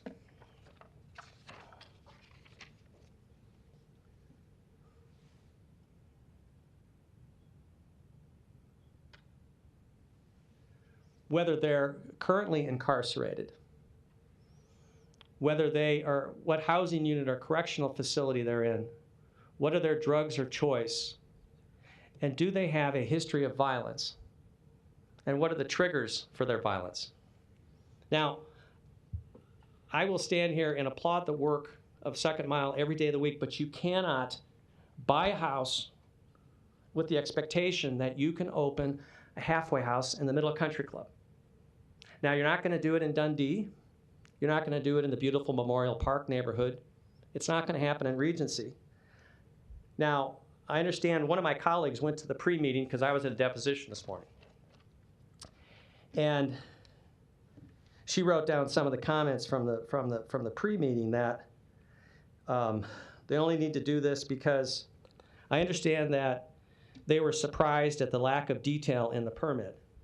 There is zero detail of who's going to come there, who's going to qualify, do they have a history of violence. These are single-family dwellings. And Mr.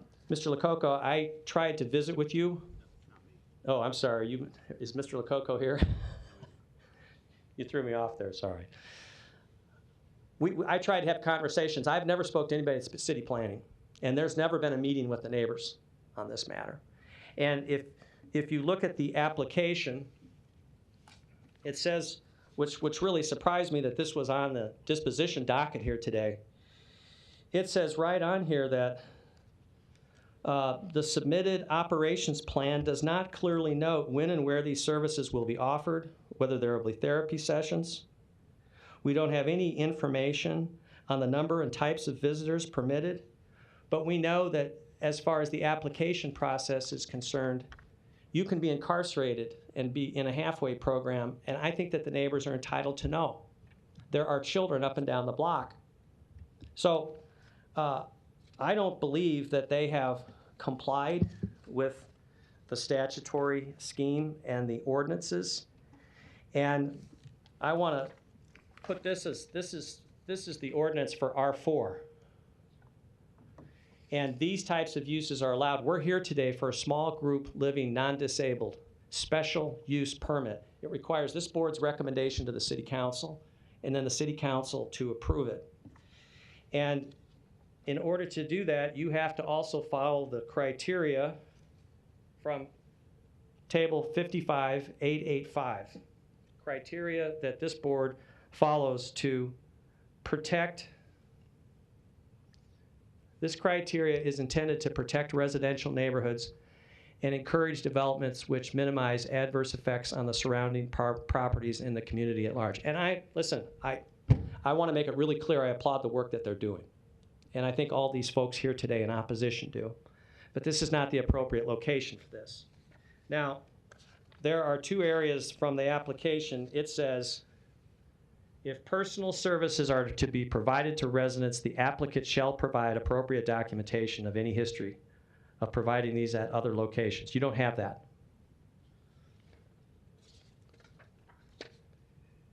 Any provision of services, and here we're trying to help men and potentially women achieve sobriety, get on with their life, whatever reason they're going to be there. But any provision of services to residents of the use shall not adversely impact residents of the use, surrounding properties, the residents and owners of surrounding properties, the neighborhood, and the city as a whole. That's the factors, that's the law, that's the template that needs to be applied here today. So I, at a minimum, even looking at the application that was prepared by city planning, I don't know, Mr. Fanslow, I think, was copying on some of the emails I had. We've never spoke to anybody from Dr. Lassiter's church or organization I think the neighbors are entitled. I think folks need to know if these men and women are sex offenders, if they're violent, if they're drug addicts. I think at a minimum, I think we would want that, and we would ask you for that. But I in all due respect, they bought it knowing it was a residential neighborhood. They took the risk when Mr. Hughes bought this property for Dr. Lasser and his group, that they were not going to get approval for this. And that should not bear on the neighbors. And the only information that we've been able to find means that they are seeking, you received no clarification from your questioning today that these aren't violent offenders or drug addicts or people that could pose a danger to the neighbors. So I would ask that you deny it. And if you're not going to deny it, then I'd ask at a minimum that you lay this over for 60 days and Dr. Lasser and his team sit down with the neighbors and answer legitimate questions that, not going to try to step on your toe here, Mr. Fanslaw, but I don't think were answered in this application. It's incomplete. It was noted at your pre-meeting. And I think that we're entitled to answers. So Mr. Coyle, so you brought up I think it was the county assessor's yes. Information there. Who's the title owner of record? Well, this Mr. Hughes is the owner. And apparently, for what Dr. Lassiter said, is that the person, Mr. Hughes, bought this property. It's right, it says right here, he bought this property, this Timothy Hughes, and I don't know who he is, apparently a member of Dr. Lassiter's church. This property wasn't even purchased until March 31st of 2021. So they haven't even been in there, 14, 15 months. And I mean, Mr. Hughes can lease this property to a family. But what they've done is since they have, it's a terrible property for this because they have no access to parking on Blondo Street. 100% of the burden lies on the neighbors to the east. And I'm telling you, if there's 8 people that are living there and 3 people that are directors there, Mr. Pate, 56th Street between Blondo and Burdett, I think that the people who live there are entitled to have parking. Yes, and on 56th Street, I think I saw from that one of those pictures that you showed there. Is there only parking on one side of the street on Yes. 56th Street? Yes. And Blondo has no parking on either side? And Blondo has no parking on either side, so 100%, I don't know why this isn't focusing. It focuses automatically. Did I do something wrong? Oh, thank you. So you can see here, this is just a photo that was taken. You can see all the cars that were parked. 100% of the traffic has to go between Blondo and Burdett. And so this single residence whose driveway was on Blondo, apparently they allowed them to put a driveway that goes onto 56th, which is going to take away all the parking for 1, 2, 3, 4, 5, 6, 7, 8 different residences. And again, with these tiny one-car garages, I lived in Dundee. When I first got married, we lived in Dundee. You always end up putting a car on the street. Michael, I understand what you're saying about the parking. If that was rented to a family of 5 or 6 that had 3 teenage drivers, you're getting into a parking issue as well. So I understand your points, but I don't think just that parking issue is the entire deal. I agree with you. It's a major factor, but here we're going to have 11 men, adult men. Now they said it's 176 feet per man. I know that the rooms, these are very tiny. This is a 1,900 square foot house.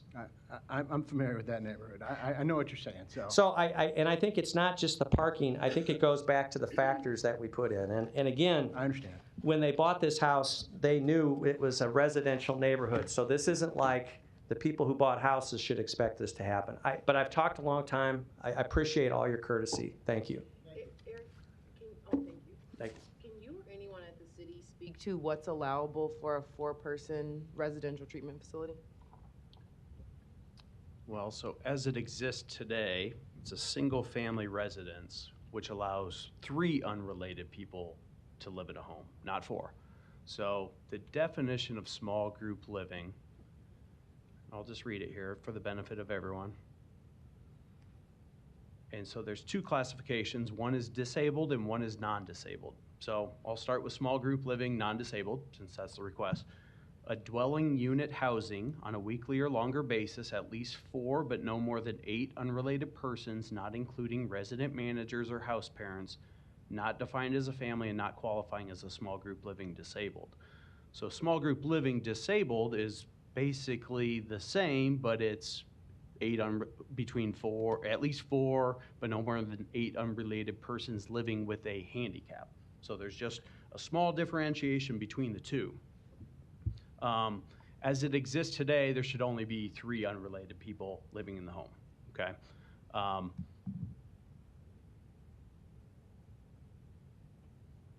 Does that answer your question? I have a lot of things here, but I'd like to get through all the opponents first.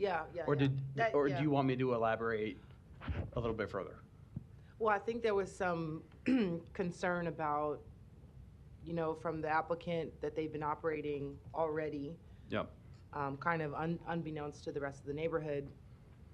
And I guess I just wanted it clarified whether or not they were operating within, I guess, the bounds of, you know, a 4-person residential treatment facility or not, regardless of whether the neighborhood knew that they were doing that. We will give them the opportunity to respond. I will say that small group living disabled. So disabled can mean several things, and I'm not going to get to all the classifications because I don't know all the federal law and who's protected class. But I can say that people that are living with or recovering from an addiction are classified by the federal government as disabled. Right. Small group living disabled is a permitted use in this zoning district. So there could be 8 people all living with a handicap Right now. right now Okay. that would be permitted, and we would not be before this board. My understanding is that the applicant wanted to keep it open-ended in case there were individuals that did not qualify as being disabled. Yeah. I just So that wanted is my that understanding. clarification for all of us. Yes. Yeah. Good afternoon. My name is Nate Coyle. I live at 2019 North 56th Street, just 3 houses down from the proposed special permit. I just have a few comments, won't take more than a minute or 2 of your time. I appreciate everyone's time. So firstly, I was born and raised in Omaha. I moved to the East Coast and then spent a big chunk of my life in San Francisco. I decided to come home to raise a family in 2021. So I bought a home, 2019 North 56th Street, in April of 2021 after some vigorous research because the safety and the history of the country club neighborhood was something that was really attractive to me. I just learned that the Second Mile home was purchased 1 month prior to my transaction with the intention of applying for this special permit. So that was news to me. I did a lot of research, and it was important to me that it was all single-family homes in the surrounding area when I chose to purchase the home.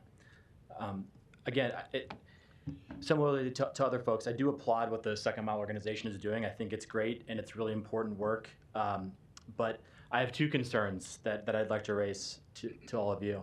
So the parking piece, having lived there, neither of my cars, my wife's car and my car, fit in our garage. It's a very small home, so we both have to park either in our small driveway, which our cars don't fit, and we end up having to park at least 1 car on the street every night. As it stands today, I drive up and down the street trying to find parking for one of our cars. So the idea of having another 7, 8 people with cars parking on our street every night and having to fight for parking right in front of my own home is something that would be a problem for us. And then secondly, we're frankly just a little bit worried about the lack of detail in this application about who's going to be living in this group home. We ran into some serious issues in San Francisco. We were robbed. Our home was robbed there. And the Second Mile organization is not giving details about who's going to be living in these 8 rooms, just 3 houses down from us.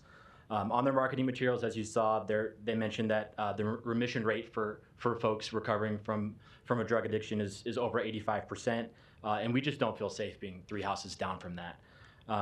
And lastly, I just want to say I wasn't invited to any spring meet and greet. I would have gladly gone to that to get to know your organization. I don't know if there was miscommunication, but I didn't receive anything in the mail. I know none of my neighbors did because I've been talking to a lot of my neighbors about this as well. So any information about this petition was only shared and received by anyone that I know 6 days ago. So we've been scrambling to try to respond to this for the past 6 days. And I too would ask for the board to deny this application. Thank you. Anyone else wishing to speak? Good afternoon, and thank you for the opportunity to speak. My name is Birch Keeley, Burchkealey. I live at 2008 North 55th Street, 68104. I bought my house 21 years ago. My son is heading off to college next month, and he was born and raised there. I walk and drive and ride a bike. My primary means of getting to my work on campus at the University of Nebraska at Omaha is to either bike or ride. I travel on Blondo to that intersection to cross, or if I'm coming north up 56th Street, to go home. I was aware of the organization creating this group home. I have 4 cameras on my property. I can't speak specifics, and I, again, like the others, I am applauding their efforts. They're new at this, and I think they're perhaps growing too fast, that they're expecting us to bear some of the cost. Let me go back to the cameras. There is more wandering around in the neighborhood, more visibility of stuff.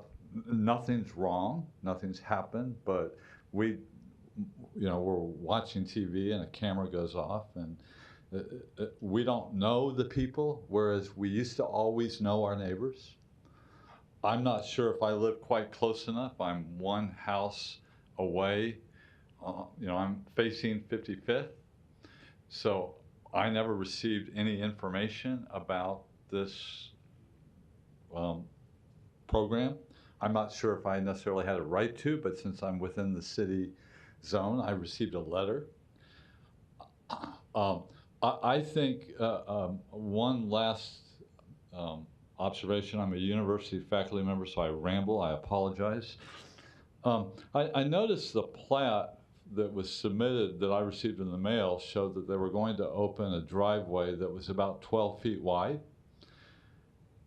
I believe it's more than 12 based on the pictures I've seen when I noticed it, and it looks to be like, is it 20 feet wide? Was it planned for 12 and now it's 20? They've taken up 20 feet of the driveway. So I want to speak specifically though. My biggest objection that after reading the city charter, et cetera, that I feel like I have a standing to say is, despite their assertions about there being enough parking on that property, that intersection is a bad intersection to travel through, either going north or south, or to make a right or left off of Blondo to go up 56th Street, because there is the only parking for the house on the east corner, the northeast corner of 56th Street is on Blondo, and it's a very small driveway. That's a rental house. 2 to 3 people have lived in there together at times. So there's always never more than 1 car in the driveway, 2 cars on 56th Street. So I've been walking this neighborhood for more than 20 years. If you're trying to go up across Blondo, up onto 56th Street, traffic, because of all the cars that end up being parked on the west side of 56th Street, it's real kind of risky, because there's not, once someone gets down probably about your house to start heading south and someone's trying to come north, there's no place for anybody to go. School buses in the morning, so adding this amount of traffic just makes no sense to me.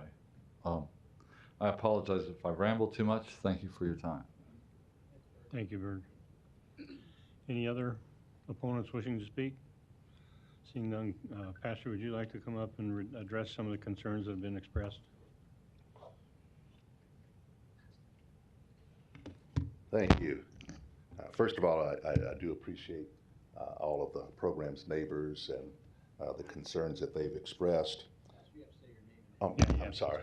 Yeah. Ralph Lassiter, 2602 North 24th Street. Thank you.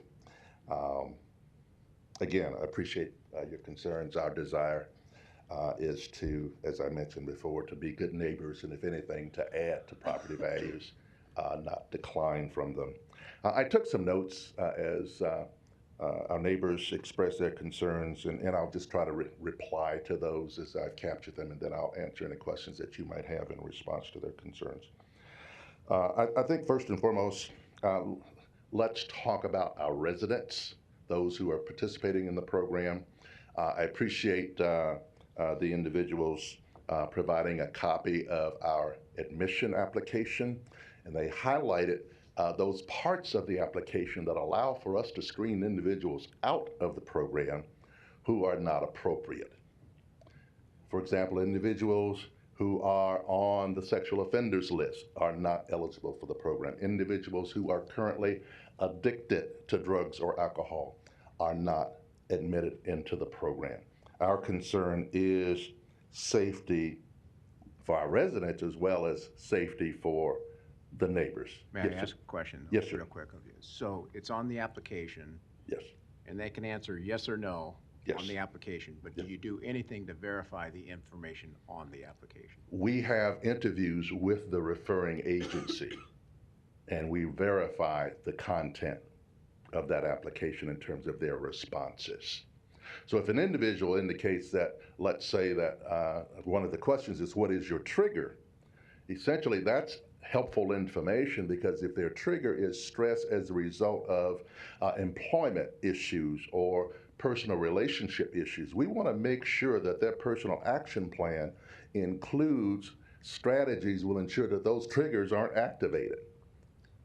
That's absolutely critical. And if I remember right, one of the questions is, what is your drug of choice? Yes. If they answer methamphetamines, Yes.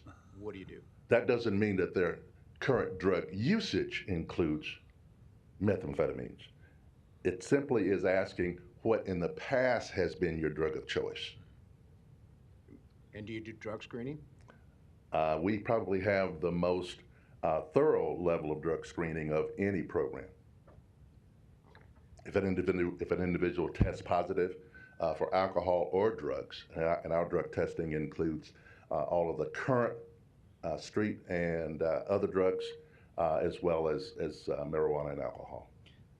So an individual can't even use THC that's sold at the green stores, the weed stores that are popping up all over the place. And you mentioned if they're a sex offender, they're not eligible. Can you list some other conditions for them not to be eligible, especially if they pertain to sort of like legal? So some of the questions relate to violent offenses in their backgrounds.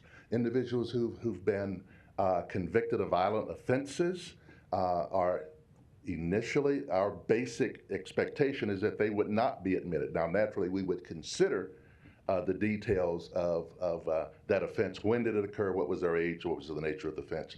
But generally, we don't accept individuals who have a violent criminal history. We asked on the application whether individuals have protection orders, either against them or whether they have protection orders against others, because we want to be aware of that. And if the individual is meeting all of those requirements or is required to meet those requirements, we want to make sure that they are met. Pastor Lassiter? Yes. Can you go into some more detail about the qualifications of the staff that's in charge of the management and operations of the facility? Absolutely, absolutely. And I'll probably have Larry to come up and talk a little bit about his own background, where he's worked, the certifications that he holds. I think, first of all, it's important to share with our neighbors and with you that this is not a therapeutic program. This is not a traditional treatment program, because individuals who are in this program, they have completed treatment. Our objective is to build skills. And so the activities that occur to do so are in-house classes.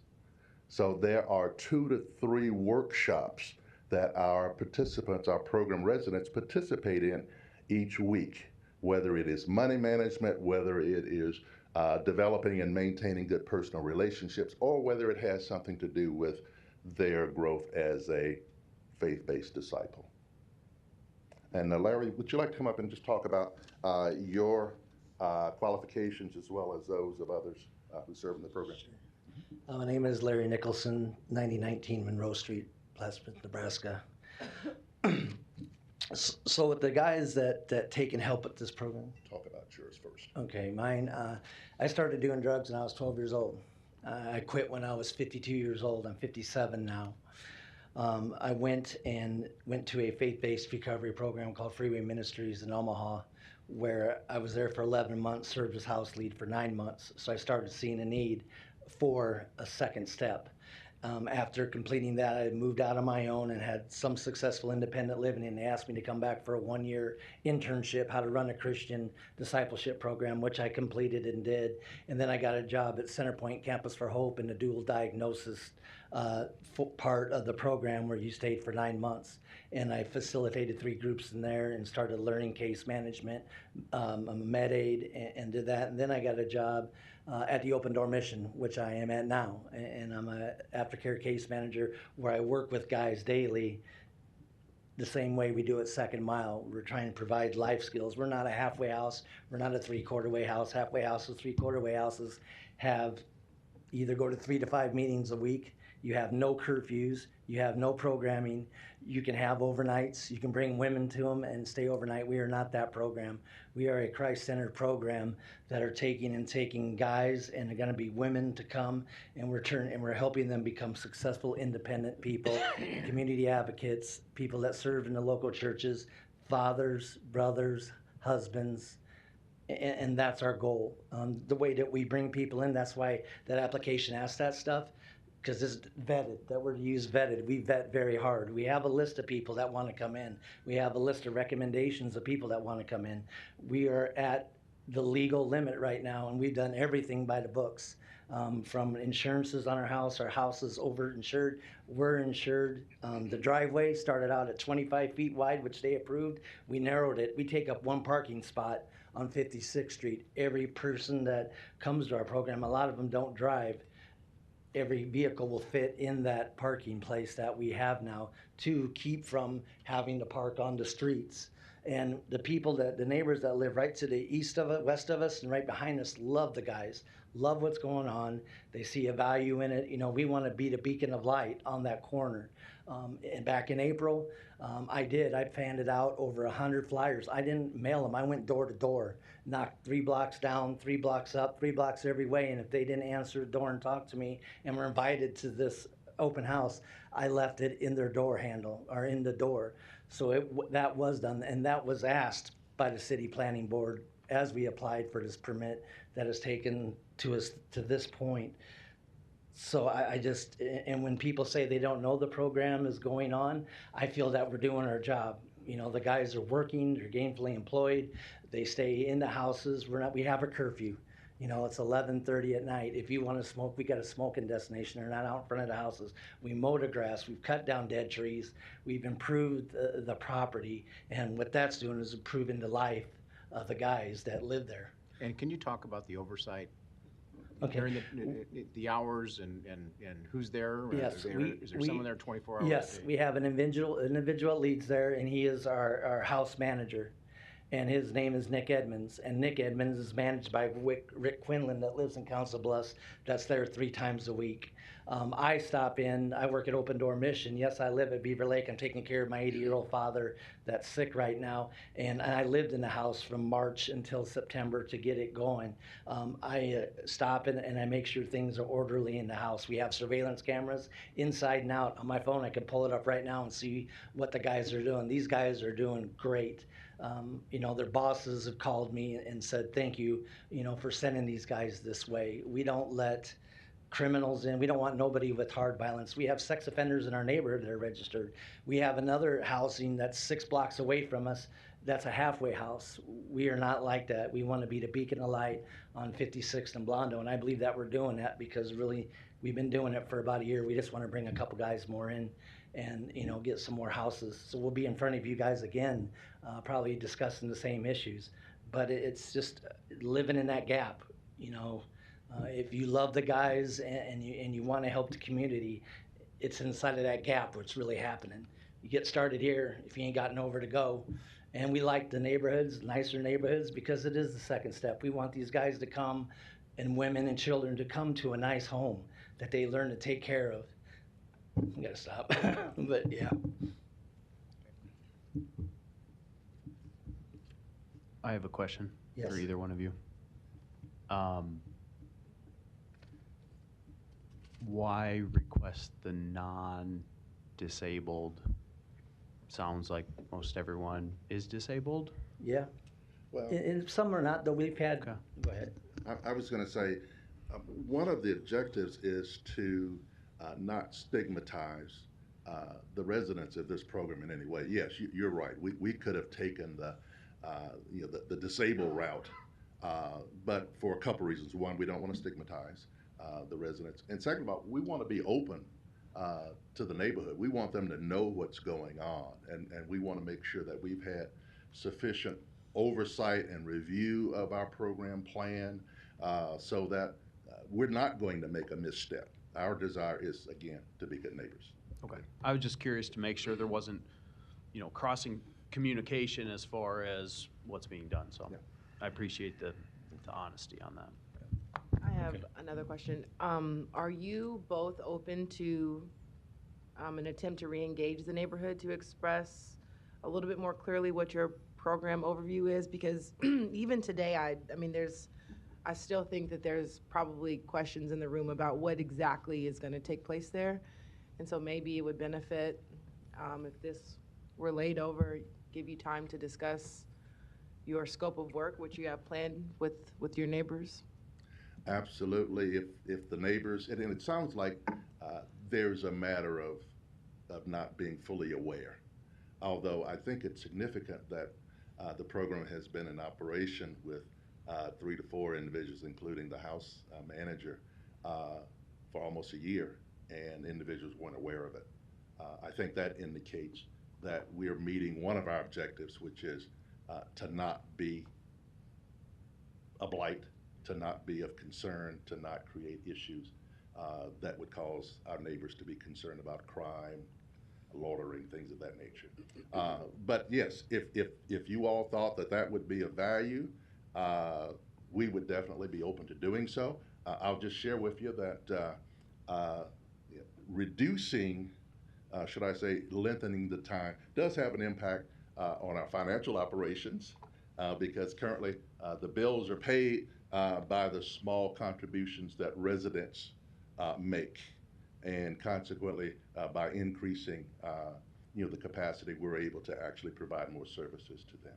Pastor Lassiter, are you getting any per resident funding from the state? No. No? And one follow-up question I have then is, how long have you been operating out of this site? Since September of last year. September last year, so almost a year. Almost a year. And are you aware of anybody in your program that has drifted away from the program, caused any issues within the neighborhood or otherwise? Are you aware of any of that? No, sir, not at all. Exactly. The neighbors to the west of us and right behind us, the ones that are connected to our house, they just love the guys. The guy has a key to the house. Our house is open to the neighborhood, whether they know it or not. Now they do. There's nothing that we want to hide. We have a Bible study on Thursday night that the neighborhood could come to. I mean, we have, and they would. We just want to be the beacon of light. We've helped people move stuff, help shovel walks, help mow grass when they're not around. Okay. Very good. Thank you. The public comment period is closed. Thank you. Yeah, so I'd like to say a few things. So this request is not seeking a parking waiver. Parking is being met on the site. So I know we talked a lot about parking, but there is no waiver being requested.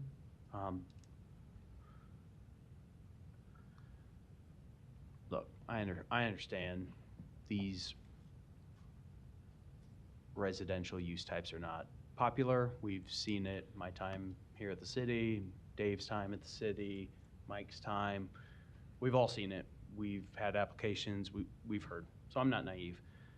I just don't appreciate the insinuation that people dealing with or recovering from addiction are dangerous. You know, and this is a residential use type.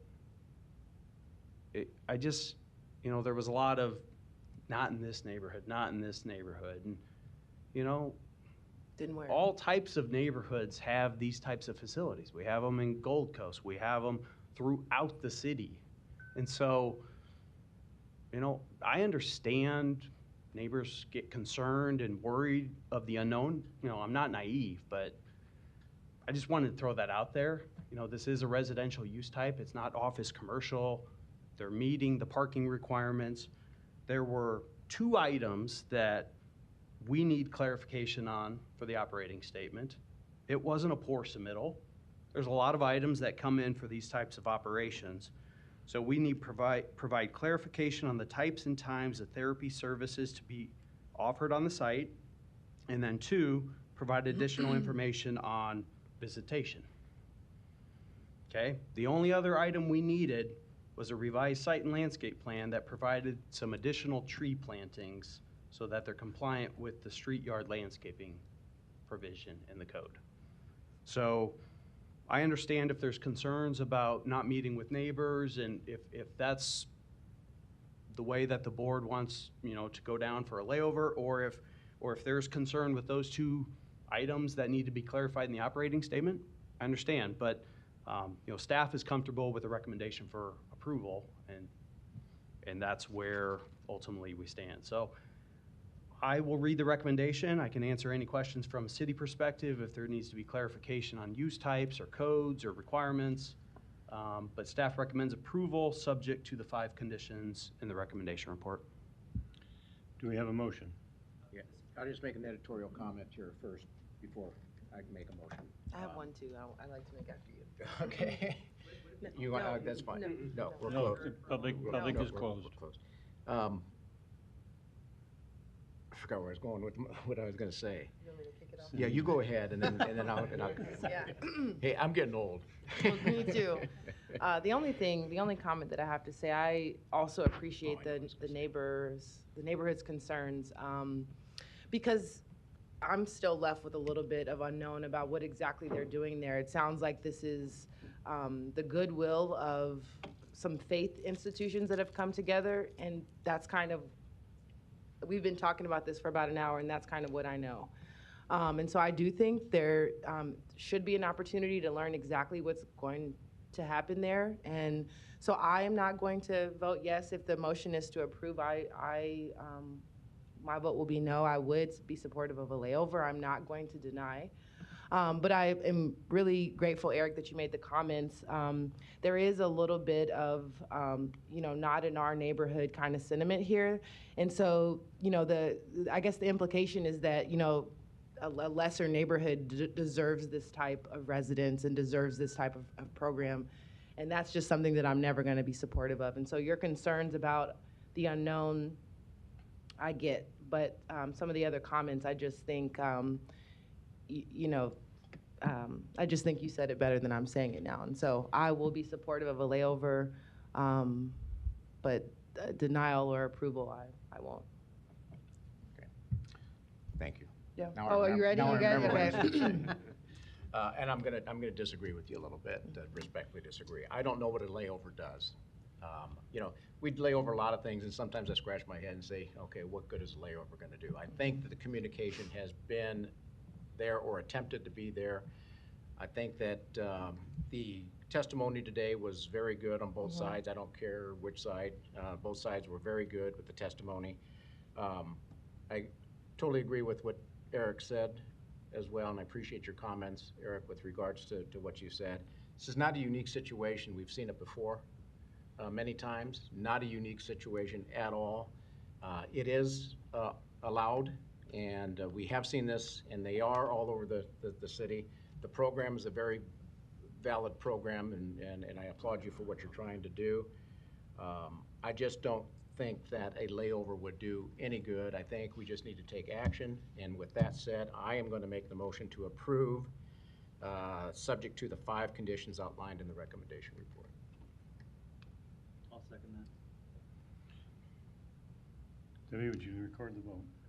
Sotolongo? Yes. Franklin? No. Moore? No. Morris? Yes. Pate? Yes. Mr. Chair? Yes. Approved 4-2. Okay, that Thank you for concludes coming. our. Thank you.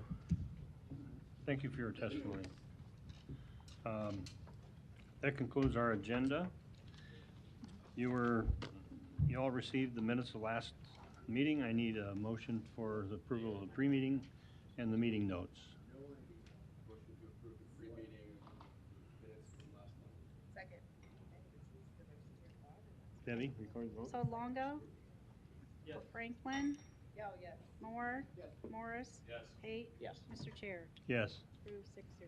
How about the pre-meeting notes? That's what we just did.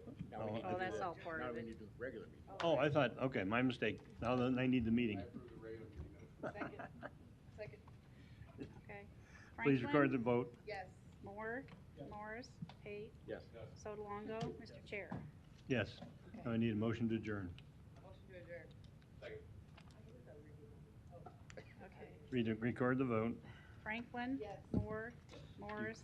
Pate? Yes. Sotolongo? Mr. Chair? Yes. Thank you all Thank you. for enduring me. Way to step in. Yes, job, Dave. way to step in and